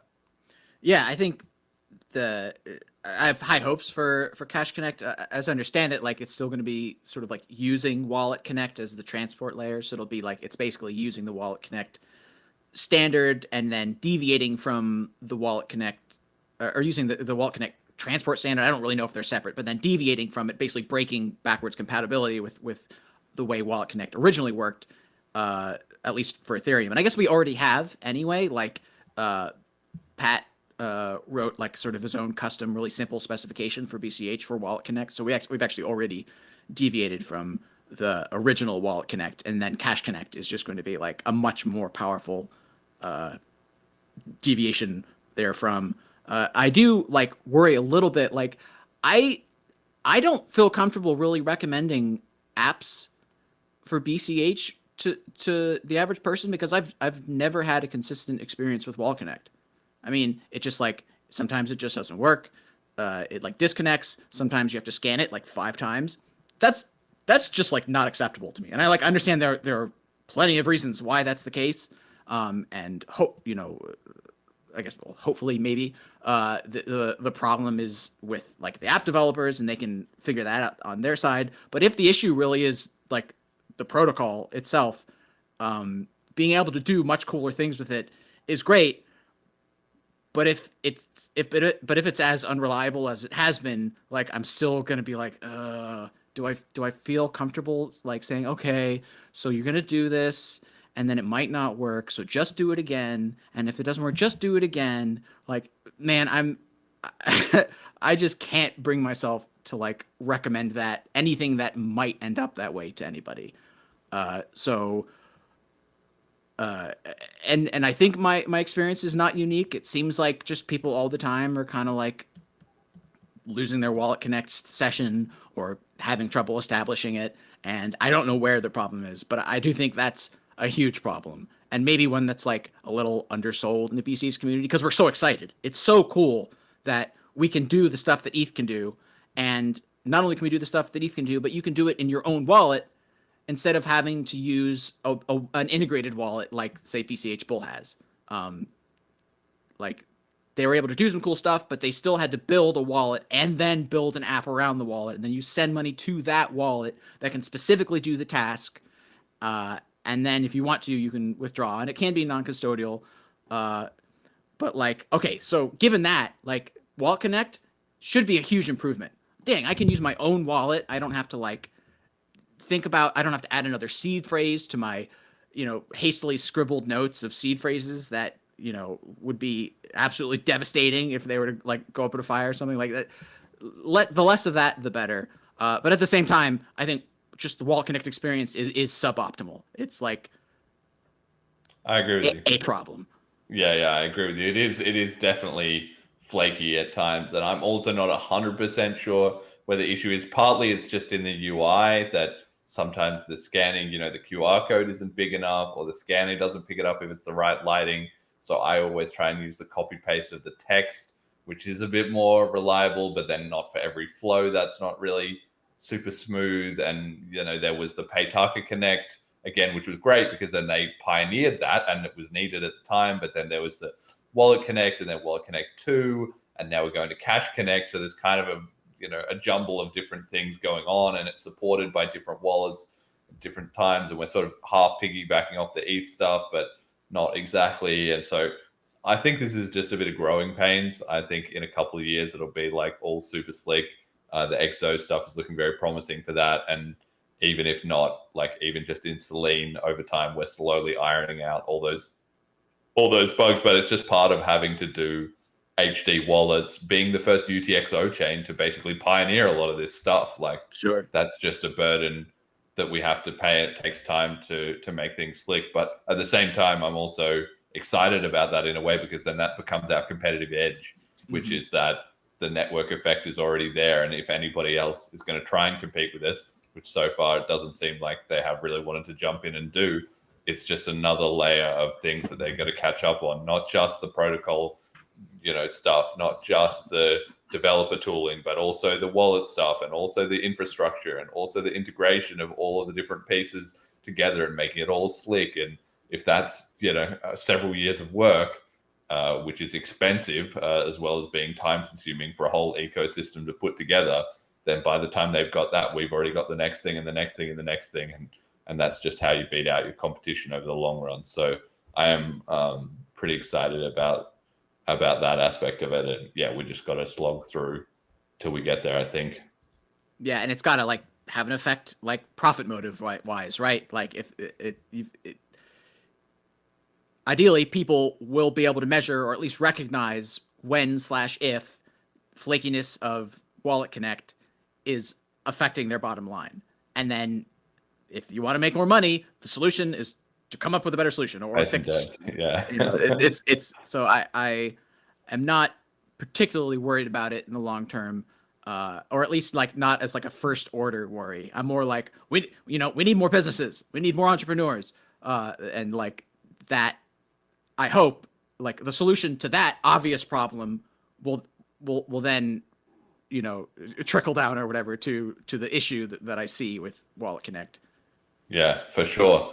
Okay, speaking of trickling down, it's maybe more like trickling up. We've seen the last couple of weeks a huge pump in ZCash, which has gone from $42 to over $400 since September. One of the fabled crypto 10x's. A lot of it got started, as far as I could see, from Naval, who I actually like quite a lot, but he seems to be completely oblivious to BCH, basically, because I would expect him to be smart enough to figure it out if he ever gets the time to seriously look into it. But he's a busy guy. I don't know what's going on. But he tweeted that Bitcoin was the hedge against fiat, and then Zcash was the hedge against Bitcoin, and a lot of people that was resonating with. So the message about the hijacking and about how BTC is not really a payment system and so forth has kind of got out into the mainstream. But as of yet, BCH has not been the primary beneficiary of that. Maybe we have been in some respects, like we're not doing too bad at rank 13, but Zcash really on a heater here. Of course, privacy has been a big topic as CBDCs increasingly come into the picture. I've also got some slides here of British digital ID is going to be rolling out, seemingly mandatory digital ID for every British citizen. And in Vietnam, people were getting debanked in the millions, up to 86 million people, as part of a new plan to implement biometric authentication on people's bank accounts. So certainly, despite maybe some salt from the Monero community, the Zcash brigade are powering ahead. What do you make of their sort of run into prominence? Is this going to be a flash in the pan and then they just kind of fall off a little bit over time? Is it going to raise the bar for privacy solutions? Is it going to be a sustainable thing? What do you make of this new entrant into the prominent discussion around crypto? Yeah, I mean, I do think it's kind of interesting, just like narrative wise, that like it's pumping and people are saying, oh, like privacy is pumping, but it is an optional privacy coin, right? Like there are regular transactions and then the ones that actually use the zero knowledge stuff. And so that's like maybe good in the long run. Just sort of familiarize people, I guess, with the idea of optional privacy. It is like, just comparing it to BCH, like the direction we're heading is you'll be able to do cryptographic math in the script language. Therefore, you can create a covenant that is Zcash or is Monero, and like just it'll just work.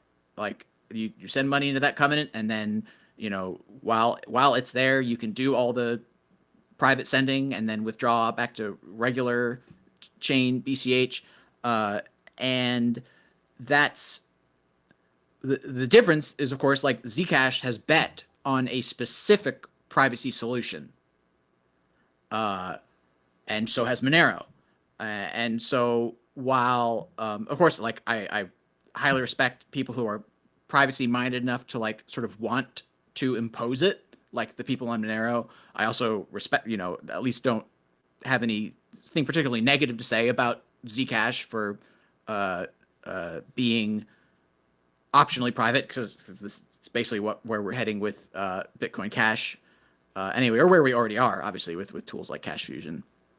I do wonder how much of this is organic, like, how much of it is it, like, as much as I just said, like, it could be really good for BCH, because if Zcash gets a bunch of traction and eyeballs, and then Bitcoin Cash can say, here's the Zcash contract.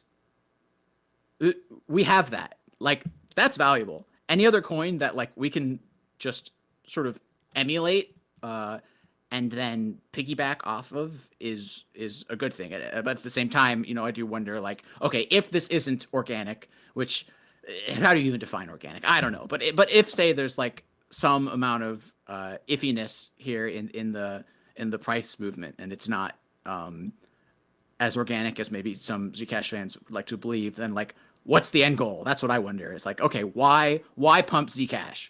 And maybe the answer is to take attention away from other better privacy options. Maybe it's to just like better to pump Zcash, which is optionally private, than Monero, which is currently the leader. Like, maybe it's more just like, oh, we just need Monero to not be doing so well, so maybe if we can take eyes off of it with Zcash, that's kind of where my mind goes. Is like, why the pump? Like, who, why, what, and then I get to, like, okay, can we benefit from it as Bitcoin cashers? There's definitely an angle of that, and you're hitting on something. Of course, it kind of cuts both ways, because on one hand, I'm very happy for everybody in the ZC community, and if they're getting more prominent and they've been in that and they've been working for a long time and it's their time in the sun, then that's not to take anything away from them. Like, I'm sure they've quote unquote earned it in the way of putting in their time and building up their whole ecosystem and stuff. Exactly the same thing we do here. So I'm certainly not like salty or anything about that. But at the same time, there's also been a lot of chatter, and it's hard to separate from some of the people, especially people who are in Monero or whatever, who are a bit saltier about it, or BTC people who feel like their number go up status is being threatened or whatever, with people saying, oh yeah, there's issues with the way it was initially issued, and there was a sort of choked off supply, and then the fact that the privacy is only optional. Is that a good or a bad thing? If, like, big accounts are suddenly coming out of nowhere to pump it, is that because they've just stacked up a big bag and then they're going to be doing something behind the scenes or whatever? Is it so much interest in this seemingly out of nowhere, not prompted by seemingly anything? Is it organic or not? There's definitely been a lot of chat about that, and I have not looked into it all in extreme detail, so certainly don't take my word for it, and listeners to the show can do their own due diligence. I'm sure if they've listened to plenty of this show, they kind of know what to be looking for. But I'm very interested to see how it plays out. I put in the BCH bull chat, I wish that they had BCH Bull had ZCash, because I'm not in a rush to actually acquire any Zcash. I don't feel like I have a actual strong need for it. But if they're going to keep pumping and I can ride on the price gains while they're in the limelight, that would be brilliant. So I guess, and that's also, like you say, with the cash tokens potential, it sort of all comes back to the same with the Selene wallet and everything, is if we can have a little token that you can just swap into, which is the Zcash coin, and one that's the Monero coin, and maybe even one that chains them together. So you've got kind of the benefit of both, that's where it's really just like BCH does it all. And as far as I know, Zcash is not pivoting into DeFi. Gosh knows how much reworking and changing things up they would need to do that. And Monero doesn't have that at all. So I feel a lot more confident in the direction that if you have the DeFi, you can, add the privacy. Whereas if you have the privacy, adding the DeFi is a lot harder of a stretch. But you want to have everything, and every coin in crypto is going to, the work that they're pioneering, as much as possible, we should look to copy it. But it's certainly like Dash has also been making some gains, and just privacy is really on the agenda. What about the digital ID stuff? Do you have an angle on that? Various countries around the world, sort of as predicted by basically everyone, slowly starting to tighten the authoritarian reins there. Yeah, I mean, it's definitely scary. I don't have a knee-jerk negative reaction to the idea of digital identification, but obviously centralized digital identification is an absolute nightmare. I mean, there's just there's no chance that's going to be good for the average person. It's going to be an opportunity for crushing dissent and picking and choosing selective law enforcement. There's just all sorts of problems that giving a centralized authority that power to maintain the aspects of what allow you to be you in modern day society, that just sounds terrible. I mean, I can't imagine that working out well, at least in the long run. Maybe it's the sort of thing you can have a good king, even forget democracy, even monarchy. You might have a half decent king for 20 years even, but I think it would be still hard to argue oh, there are good kings, so therefore monarchy is good. It's no, dude, this is bound to end up badly. Yes, it all comes back to that centralization of governance. We're coming full circle. And so on that, we've got to do our little drama segment of the week. But this is a good one. This is a really, really good one. It's now been a week or two because we haven't had the podcast episode, but there was an all-timer, I would say. Bitcoin has a strong tradition of debates, obviously, going right back to the whole concept of no physical violence type of war of ideas.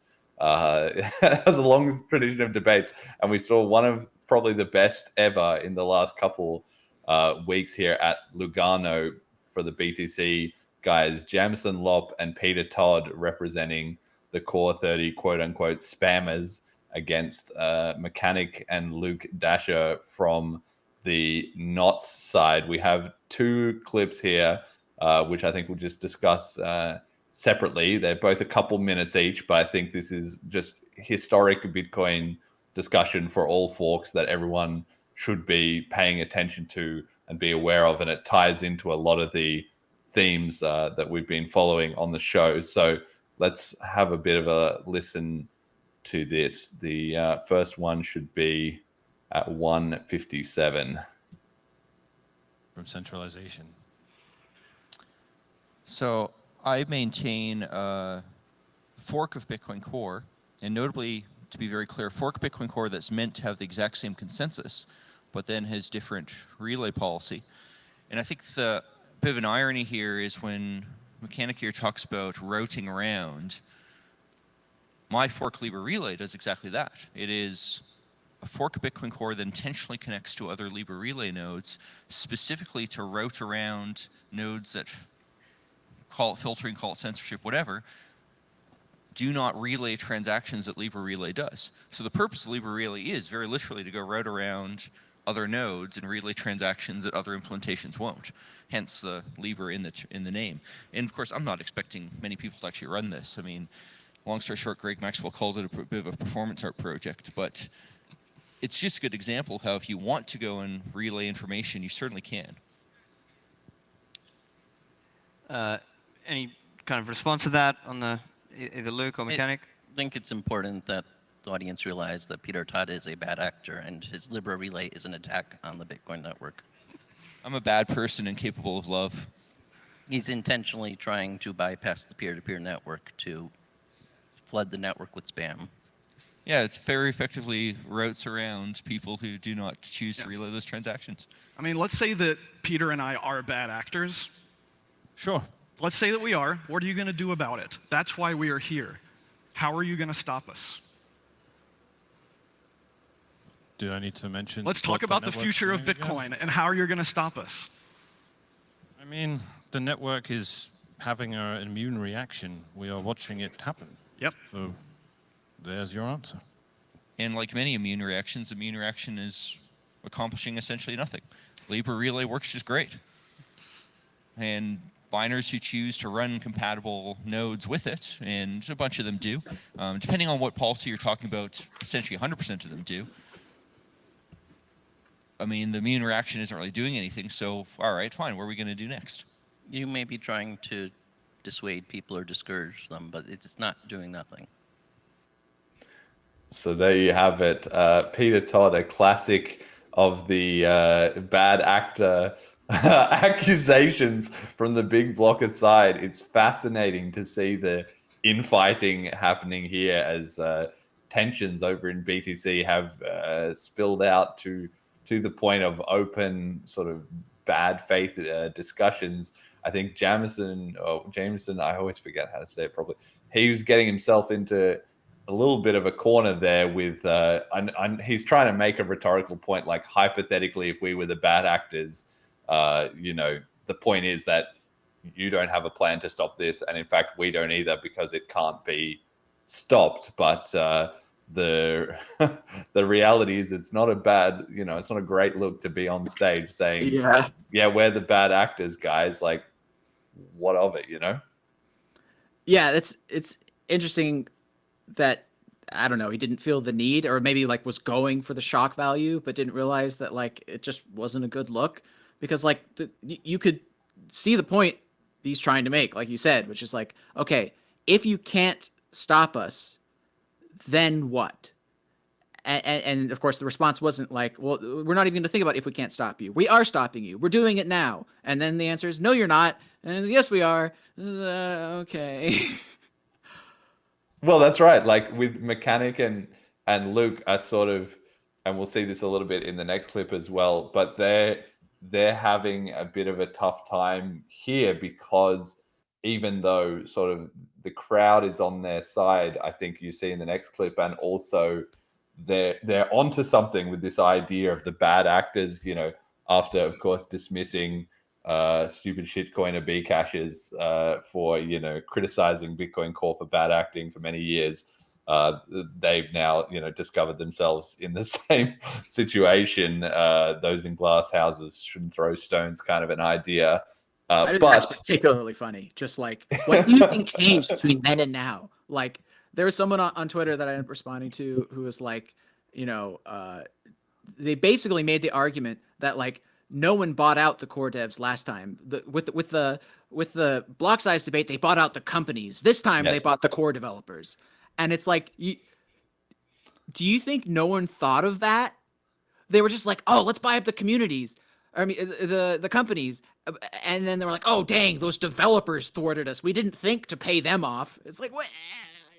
That's just absolutely mind-boggling that you can say like, oh yeah, like everybody was right last time, but now they're not only are they wrong, they're bad actors who have been paid off by shady organizations to kill Bitcoin. Like, oh, they absolutely nailed saving it last time. They were the literal saviors. But sometime between then and now, they've been corrupted. But they do genuinely believe that. That's the thing. To us, it's ridiculous because they think that Blockstream and the devs were the good guys, and then evil Bitcoin.com and Coinbase and etc. were the corporate takeover last time, which the node runners stopped. And they think that all went great. And then just in the last quote unquote couple of years, somehow Chain Code Labs, who is basically just the same, it's pretty much the same people. It's just the ball has been moved. The shell game has been moved one shell over. They think that, in the last 3 years, Bitcoin Core has become woke, and they have all this exculpatory excuses and how that was when it went bad. And it's just, very funny because it's gone from, what do you mean this is such a conspiracy theory, to, no, it's definitely happening, but it just didn't happen when you said it did. And then, because once you concede that, well, if you agree with us that there was a hijacking and that there was bad actors and so forth, then it really throws into question, did it only start when you noticed? Are you 100% confident that it wasn't happening? It only started exactly when you noticed? That's a tough square to circle, For sure. Jet, I don't know. Do you have a take on this? This reminds me a little bit of Callisti being like, just fork it. Just fork it. Like, what are you going to do about it? And exactly. I wonder how it was like for Jameson to be on the stage and be like, what are you going to do about it?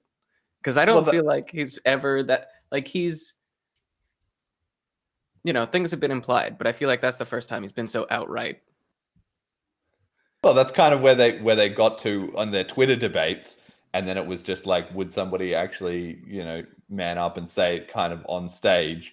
Which, of course, it's so funny as well, too. Like, the BCH discussion, like, between Bliss and Twitter is, like, identical. Like, there's no unspoken gap there or anything, because people just, in general, are nice. And to the extent that people want to call someone out as like an asshole, they will actually just do it in person the exact same way. Like, there's no but on the BTC side, they have a bit more like keyboard warriors, like people who are talking shit on Twitter, and then in person they're like can't face the music, or they won't say it as directly, or kind of be like, everyone knows but nobody wants to say the emperor has no clothes type of stuff. So it's just, and it's fascinating that it's literally Peter Todd, he's still at it, and then it is exactly what the big blockers told them, but they just don't want to hear that. But then of course Luke and Mechanic are sitting there kind of like, oh no, it is working. But you can say that all you like. If it's not working, if every day there's more quote unquote spam going onto the chain, and you've been saying for 6 months that we need to stop this, and nothing stopped, which is the point that Jameson makes several times in the debate. Like, you got to do something new, guys. And it's just, when you're, maybe Twitter debates, you can log off and, go get something to eat and just cope about it. But when you're on stage, everyone's like, you actually don't have any more answers. You don't have any more answers. Anyway, that goes into the second little clip here. Let's hear that at 2 hours, 9 minutes and 20 seconds. Focus to that. Why don't you tell everyone why you want to force every Bitcoin user to store and distribute child porn? Wait, was that 20 minutes? Yeah, 20 minutes. Yeah. Okay. Yeah, we had a bet about this before that would come up. All right, so moving on. No, answer the question. Why do you want to force everyone in this room to store child porn and distribute it? I mean, as BitMEX went and showed, this just isn't a question we can go stop one way or the other. I mean, this is a legal question, and unfortunately, the answer here is political. It's not just a legal question, it's a moral question.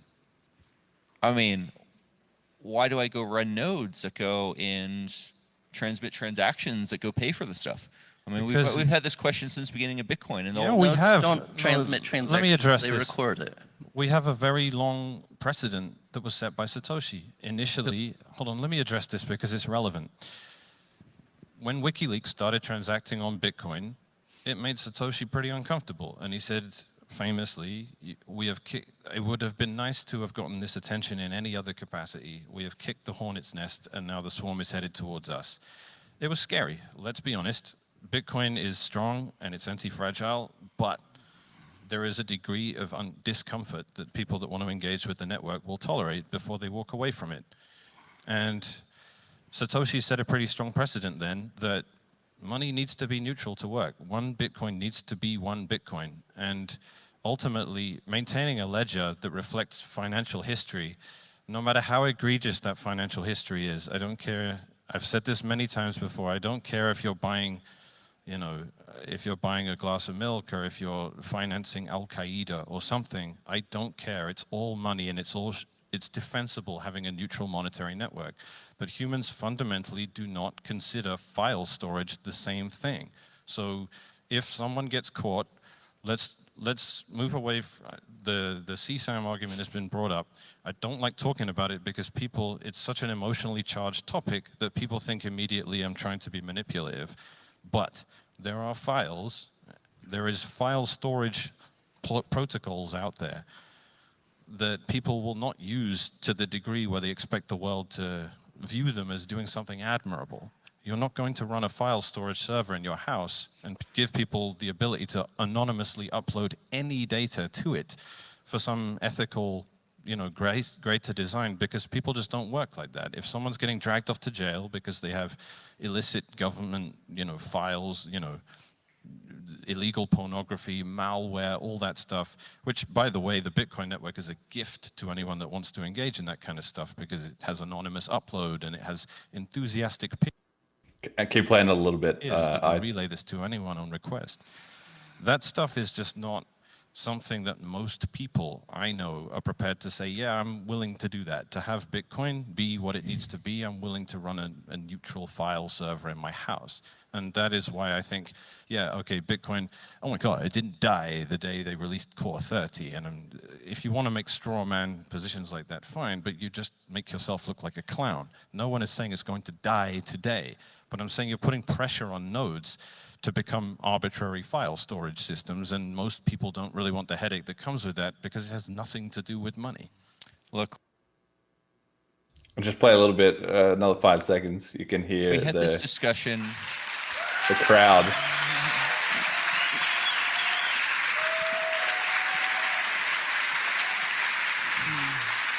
All right, that's enough. That's enough. But yeah. Well, yeah, like you just really, there's a lot going on here because, firstly, Mechanic is making a very sort of popular argument, but even though he's right about the bad actors, he's wrong that it's really that possible to stop people uploading data to Bitcoin. And to the extent that he wants to make some changes to do that, they just want to do it with filters at the relay level, which is just not going to work. And he kind of shoots himself very badly in the foot by saying, oh, nobody said that Bitcoin was going to die or BTC was going to be over. That's just a straw man. Nobody actually said that. And you can see Stefan, the moderator, is looking at his phone a little bit because he's like, no, he definitely has said that. Yeah. And you can see that on the next slide. Of course, all the receipts are there. Like we've covered it on this show ourselves as well. These were just some sample, but there was many others as well too, of Luke saying Bitcoin Core is released. If people adopt it, it's going to be over. BTC is going to die. It's going to be the end of BTC.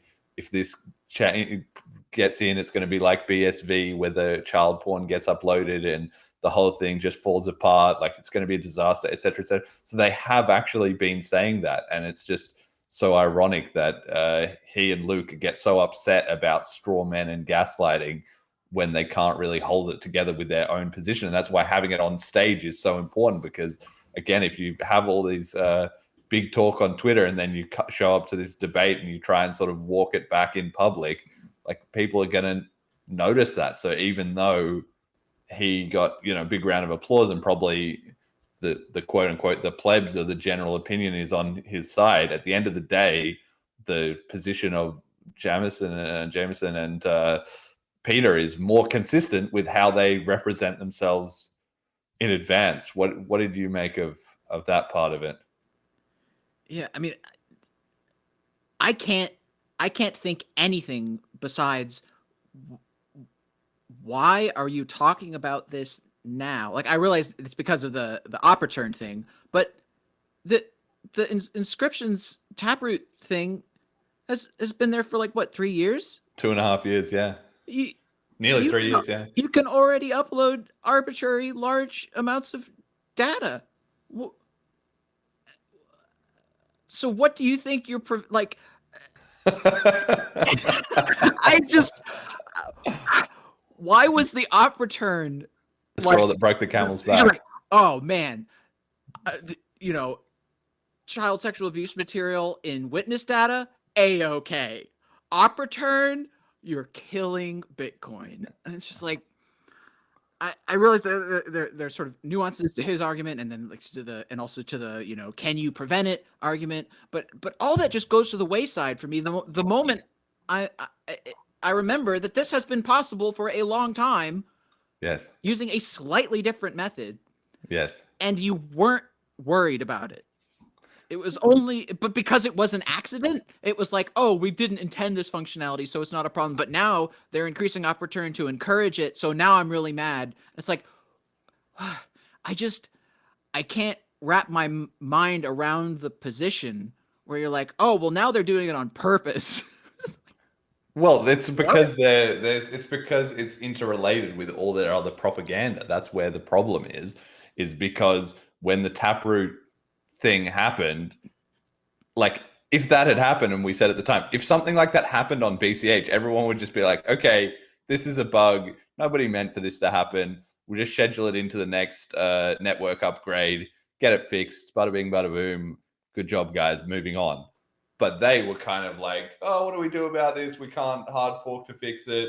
We can't, you know, do a soft fork necessarily. Like, is this allowed? Is this not okay? A whole market developed. They were not planning to offer like cash tokens or something that would actually fill that niche. What is the meaning of Bitcoin? We've been shilling it as digital gold, but now it's data storage, but it's kind of P2P cash, but it's not really. So it's a confused mess. And no, you know, like, so then that just let everything stagnate in that situation. And then you had enough hijinks from the Bitcoin core contributors where Peter Todd was dusting off the old pull requests to, you know, get the filters tweaked. And then, of course, they changed the documentation where instead of like saying, okay, you know, Taproot was a bug, they changed it. So it said, well, this is just how it works now, and said, okay, the documentation says that this is okay, even though we changed the documentation to allow it. You know, they kind of said it is what it does rather than what you know, what somebody would ideally want it to be. And it's all kind of semi-ossified and that's all been just slowly boiling away as they've been getting more and more frustrated. There's so-called monetary maximalists, the sort of not side of Luke and Bitcoin Mechanic, and then it's just the straw that broke the camel's back. And it has been that they were protesting against Core 30 and they were going to run their NOTS nodes, and they did all that. And then that made no difference. It got released. It's now more popular than NOTS. It took a couple of weeks for a bunch of people to update, but they have updated, and now, you know, NOTS is stalled at 20%, and it's kind of universally understood that core actually isn't like, it's created some dissent, surely, but it's also not like 90% of the community are railing against it, which is just never going to happen because probably barely 30 or 40% are even paying attention in the first place. The rest are just going to upgrade with whatever the main software releases and not think twice about it unless the price of BTC craters 70% to the point that they think what's going on. Otherwise, they're just going to be happy hodling on Coinbase, right? Or in their MicroStrategy institutional vaults. So that it's such a pile of self-created problems, but they're just reaping what they sowed in the exact manner that the BCH community told them about back in the day. Just took a little while for the bill to come due. That's kind of my perspective on it. Yeah, I guess it just really sort of blows my mind that like and I guess it sort of comes down to the same thing. It's like, okay, but why this and not that? And the answer is probably like you were saying, it's the culture that they've created where like stuff like this just simmers, you know. the frog, sits in the pot, and like instead of something happening by accident and then slowly becoming mainstream, now it's like it's on purpose, and like that's like for someone, I don't know, not even for someone like non-technical, but for someone who like is looking for a hill to die on, it's like there. I guess there's your opportunity, right? Well, they have to draw the line somewhere, because the thing is, the day it came out, basically, as soon as Inscriptions was kicking off, and we did an episode of the show, I think number 80, if I remember right. So over 85 episodes ago, and we did a group episode, we got a bunch of people on, we talked about what would happen with the Inscriptions bug. And what we said on there was their window to change it is to get in there now and fix it. And that's what you have to do. You have to make a clear, attack at it, because the longer they left it, of course, stuff got built around it. People had economic incentives to keep it. The miners started to see a lot of money and like it, and one thing leads to another. And, then time is, the way it is. Like, it just, suddenly that's the new normal, right?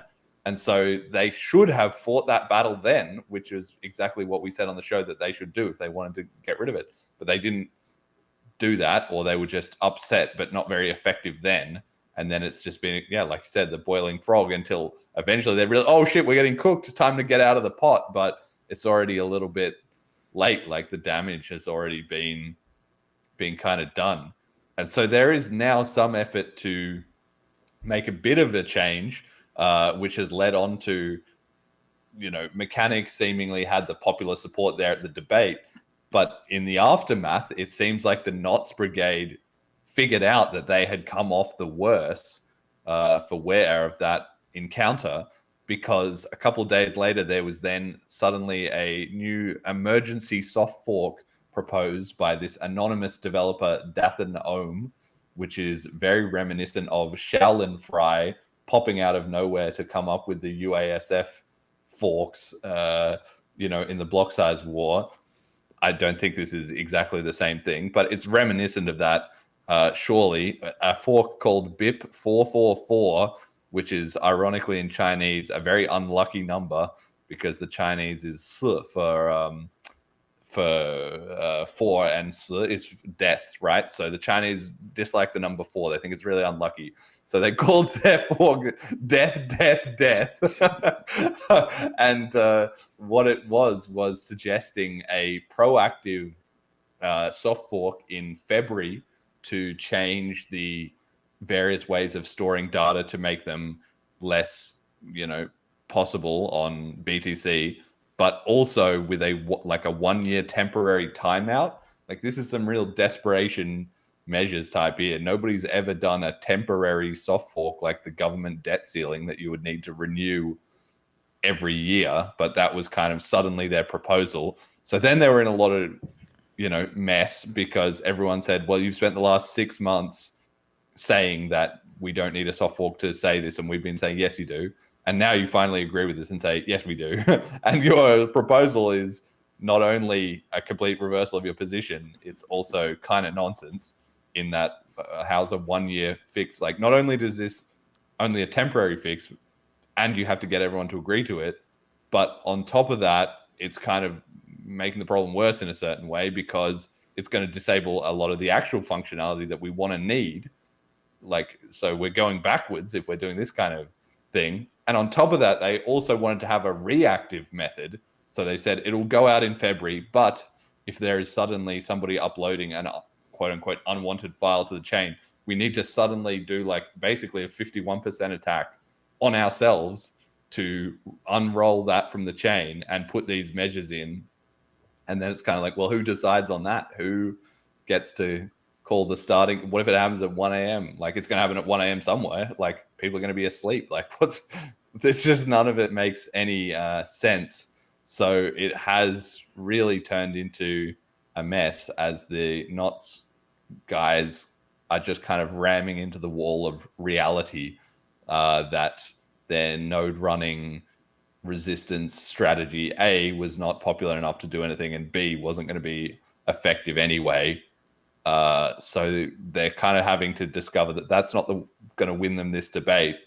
and actually maybe their whole beliefs from last time around were a complete hoax, or if not, they need to come up with enough excuses why this time it's different, like we were talking about before. So they're just in an absolute world of hurt.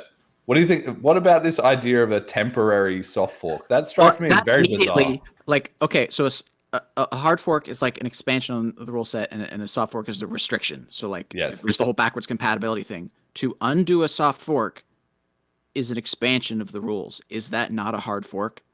What does it mean to undo a soft fork if not hard fork? Right? Am I crazy right now? Not sort of, but not really. There was some debate about that, because you're right. In the minutia, this is the exact logic that was being debated.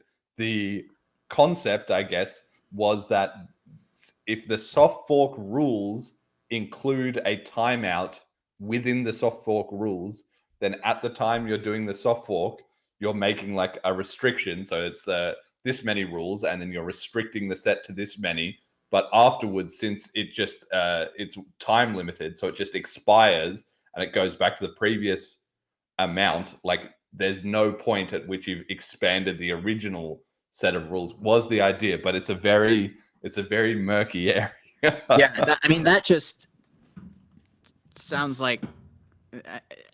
I mean, I don't know. I kind of get it. Like, okay, you said it from the get. You said it. It's going to work this way from the get-go.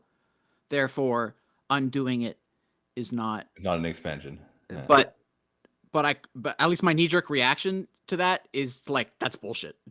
You're just defining things however you want to make it convenient, and that's obviously a soft fork followed by a hard fork. I just. But like this, even the concept that it would be a temporary thing, because their argument is, well, we'll do 1 year, we'll see if it works, and if it does, we'll make it permanent, or we'll extend it another year, and if it's not, we'll figure something else out. But that is a radical departure from how there's no fork of Bitcoin or even any cryptocurrency at all that I'm aware of anywhere that has ever done a network-wide, like, temporary upgrade in that way that was planned to time out and revert itself. Maybe like the Ice Age and the difficulty bombs on ETH, but that was kind of a different scenario. It just seems like that's not going to fly, and it didn't. Everybody immediately was like, "This is a stupid idea." But they're really having a tough time. Excellent drama, though. That's gosh. This is so much fun. I'm having the best time. There's a great debate, by the way. Anybody who's interested, the link is on the slide. It's on Rumble on the Lugano channel. You can go and watch the full debate. It's about 1 hour. It's popcorn the entire way, basically. We've got one other nice little runoff from this is actually Meme of the Week, which is the BCH podcast in a full circle meta inception. Is Meme of the Week because Matthew Cratter of Bitcoin University, with his 279,000 viewer propaganda BTC channel, was trying to get to the bottom of all this.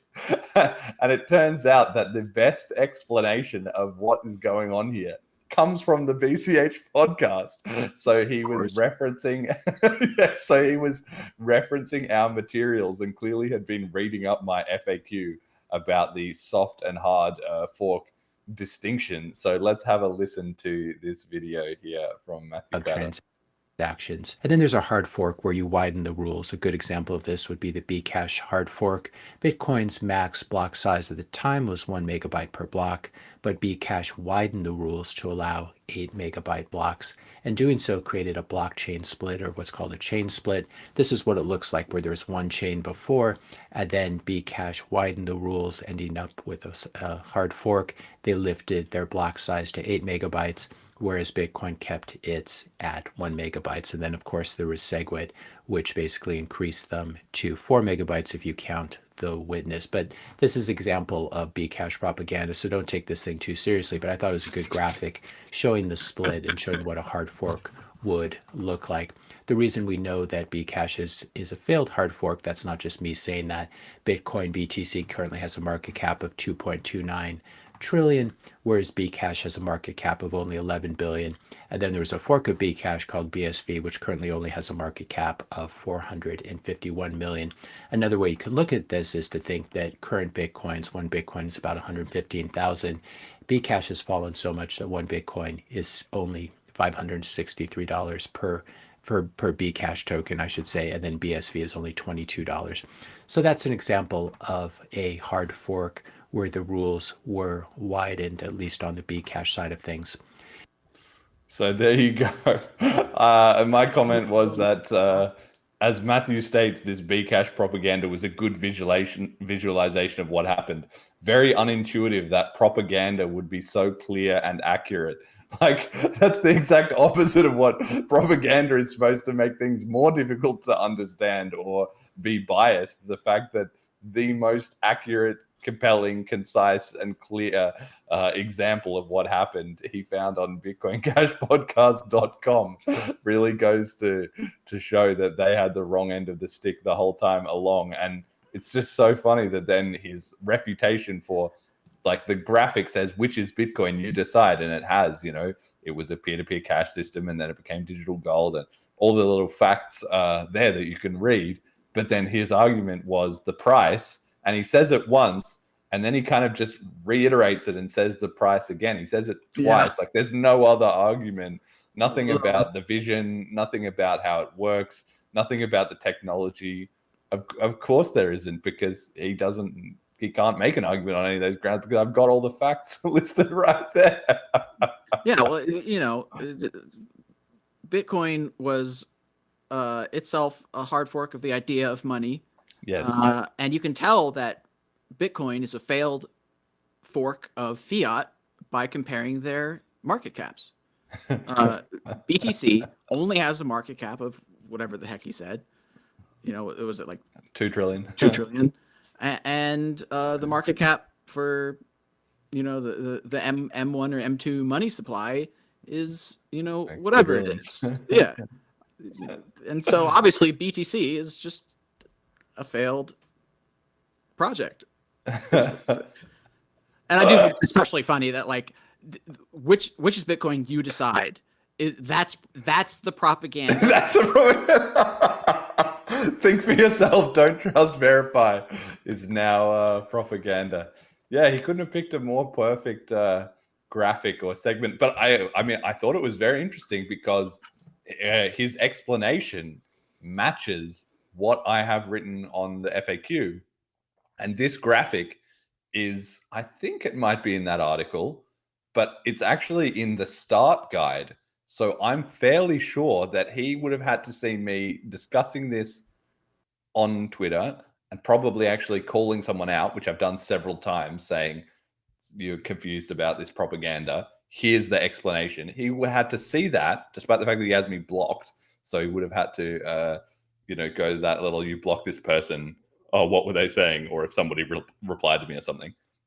Then looked at the site, then gone to the start guide, then read the start guide, and then been like, oh, okay, this actually explains it, and then put it in his video. So, you know, anyway, it's all to the good. I'm very glad that 279,000, you know, YouTube subscribers were potentially starting to get some accurate information about all of this, but it's just very incredible to see them walking all this stuff back and finding out that actually the BCH community had the more accurate information the entire time, sort of step by step like this.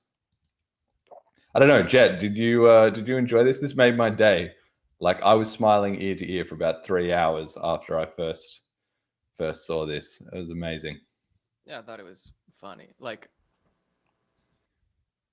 the price argument is so exhausted. I'm bored of it. And so just to be like, this is a good visual, but it's Bcash propaganda, so let's move on. Like, even if you're not involved, okay, yeah. If you're just a random person watching that, what's your take? Like, is your takeaway that the US dollar value is the most important aspect? Is that the crowd that you want to continuously bring in Like, yeah, the answer is yes, because number go up, right? But yes, it's boring.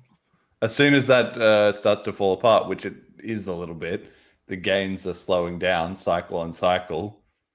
Like, I don't know when we're going to see the tipping point, but we can't be that far off. It does feel like it's always getting closer, 12 months ago, if you'd send BCH podcast getting quoted on Bitcoin University as an authoritative source of information, that would have been a serious stretch.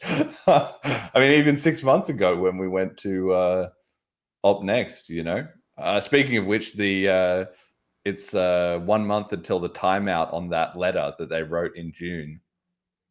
Well, no, we're already there, maybe, I guess. June, no, until December, where it's December 9th of saying, oh, guys, please ship CTV, blah, blah, blah. That's all off the menu. The revolution is never the issue. The issue is always the issue. Exactly like we said. Everyone's built up with all this other stuff. Anyway, there you go. That's our drama observation for the day. But I wonder, like, by next year, it feels like there's got to start being some serious voices of like, guys, maybe let's just switch to BCH, because I don't know how much more tenable it is for this to all trundle along at the rate it is before somebody has a serious meltdown on a panel or something that we can do a clip of. It's got to happen eventually. It's getting pretty ridiculous at this point. Right. Community comment of the week. In some other good news, Kim.com, quote, I'm back. I survived a brainstem stroke. Let's get those fuckers. Bicep muscle emoji, end quote. So very glad to hear Kim is in good health and good spirits, it sounds like, and getting back into the fray. So I just wanted to give him a shout out and a moment of recognition. Health troubles are never good, but he's a true warrior for the cause of liberty, and he's been indirectly mentioned on this show several times, been a bit out of action for the last little while. So good to see him back in good health and no doubt promoting BCH. He has been doing a little bit of promoting BCH already, so that's good to see.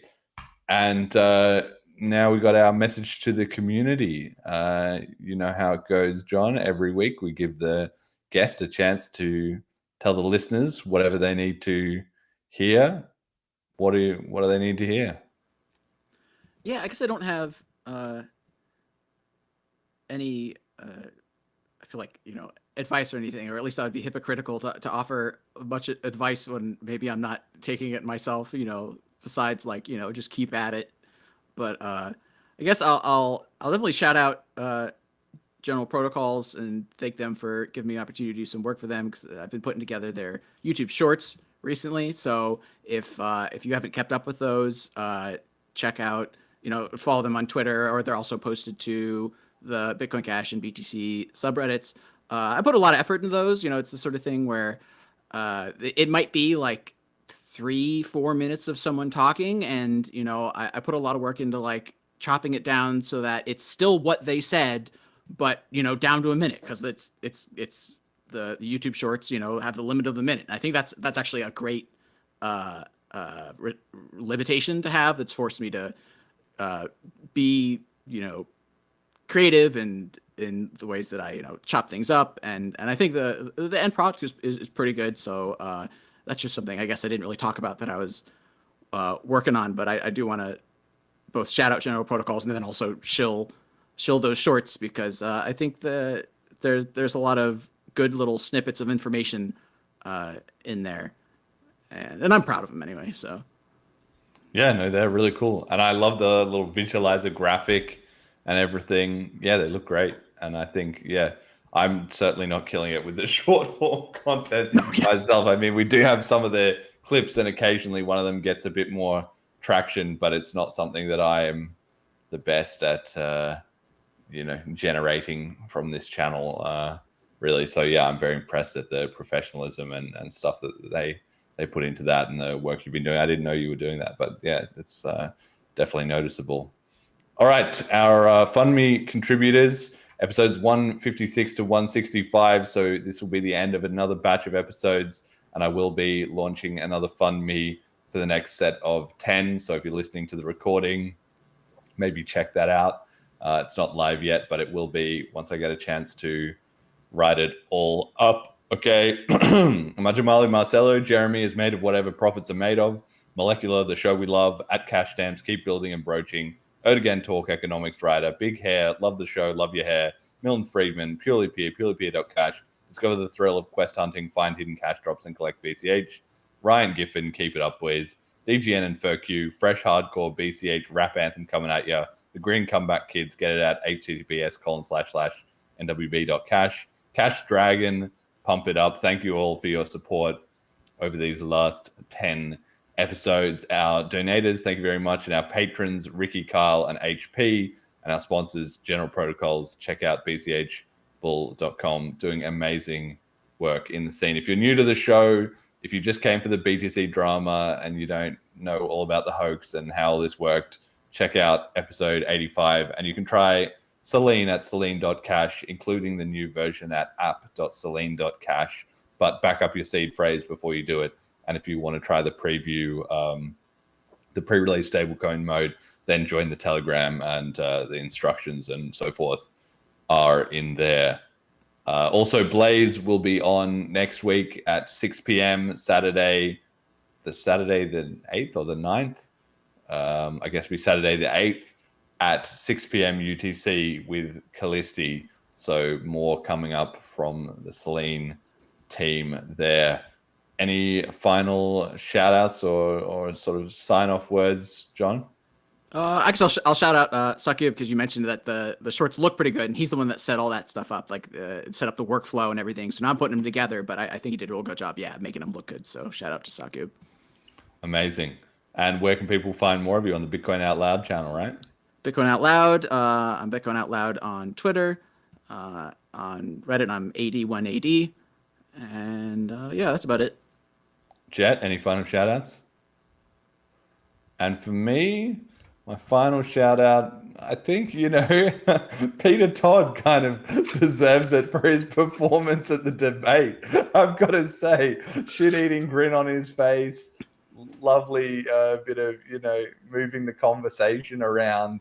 One of the best to ever do it. Absolutely one of the best to ever throw spanners in the works of otherwise productive conversation. And certainly staring down Luke, upset at him. You're a bad actor, blah, blah, blah.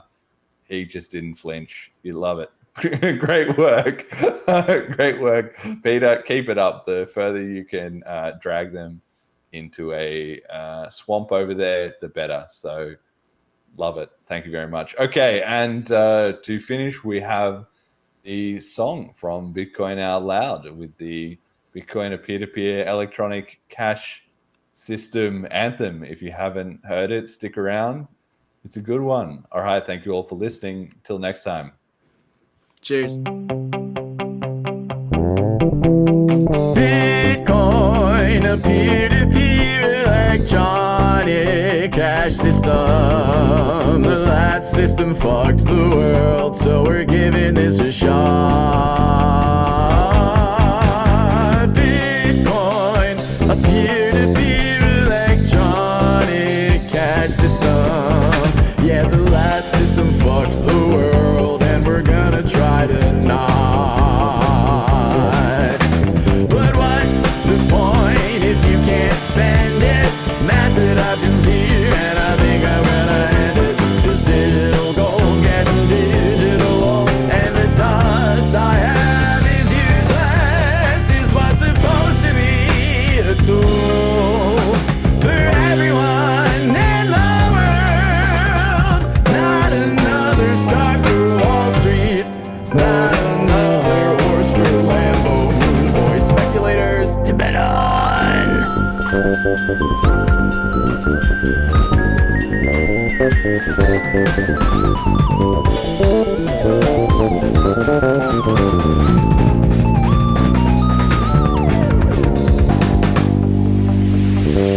Bitcoin, a peer-to-peer electronic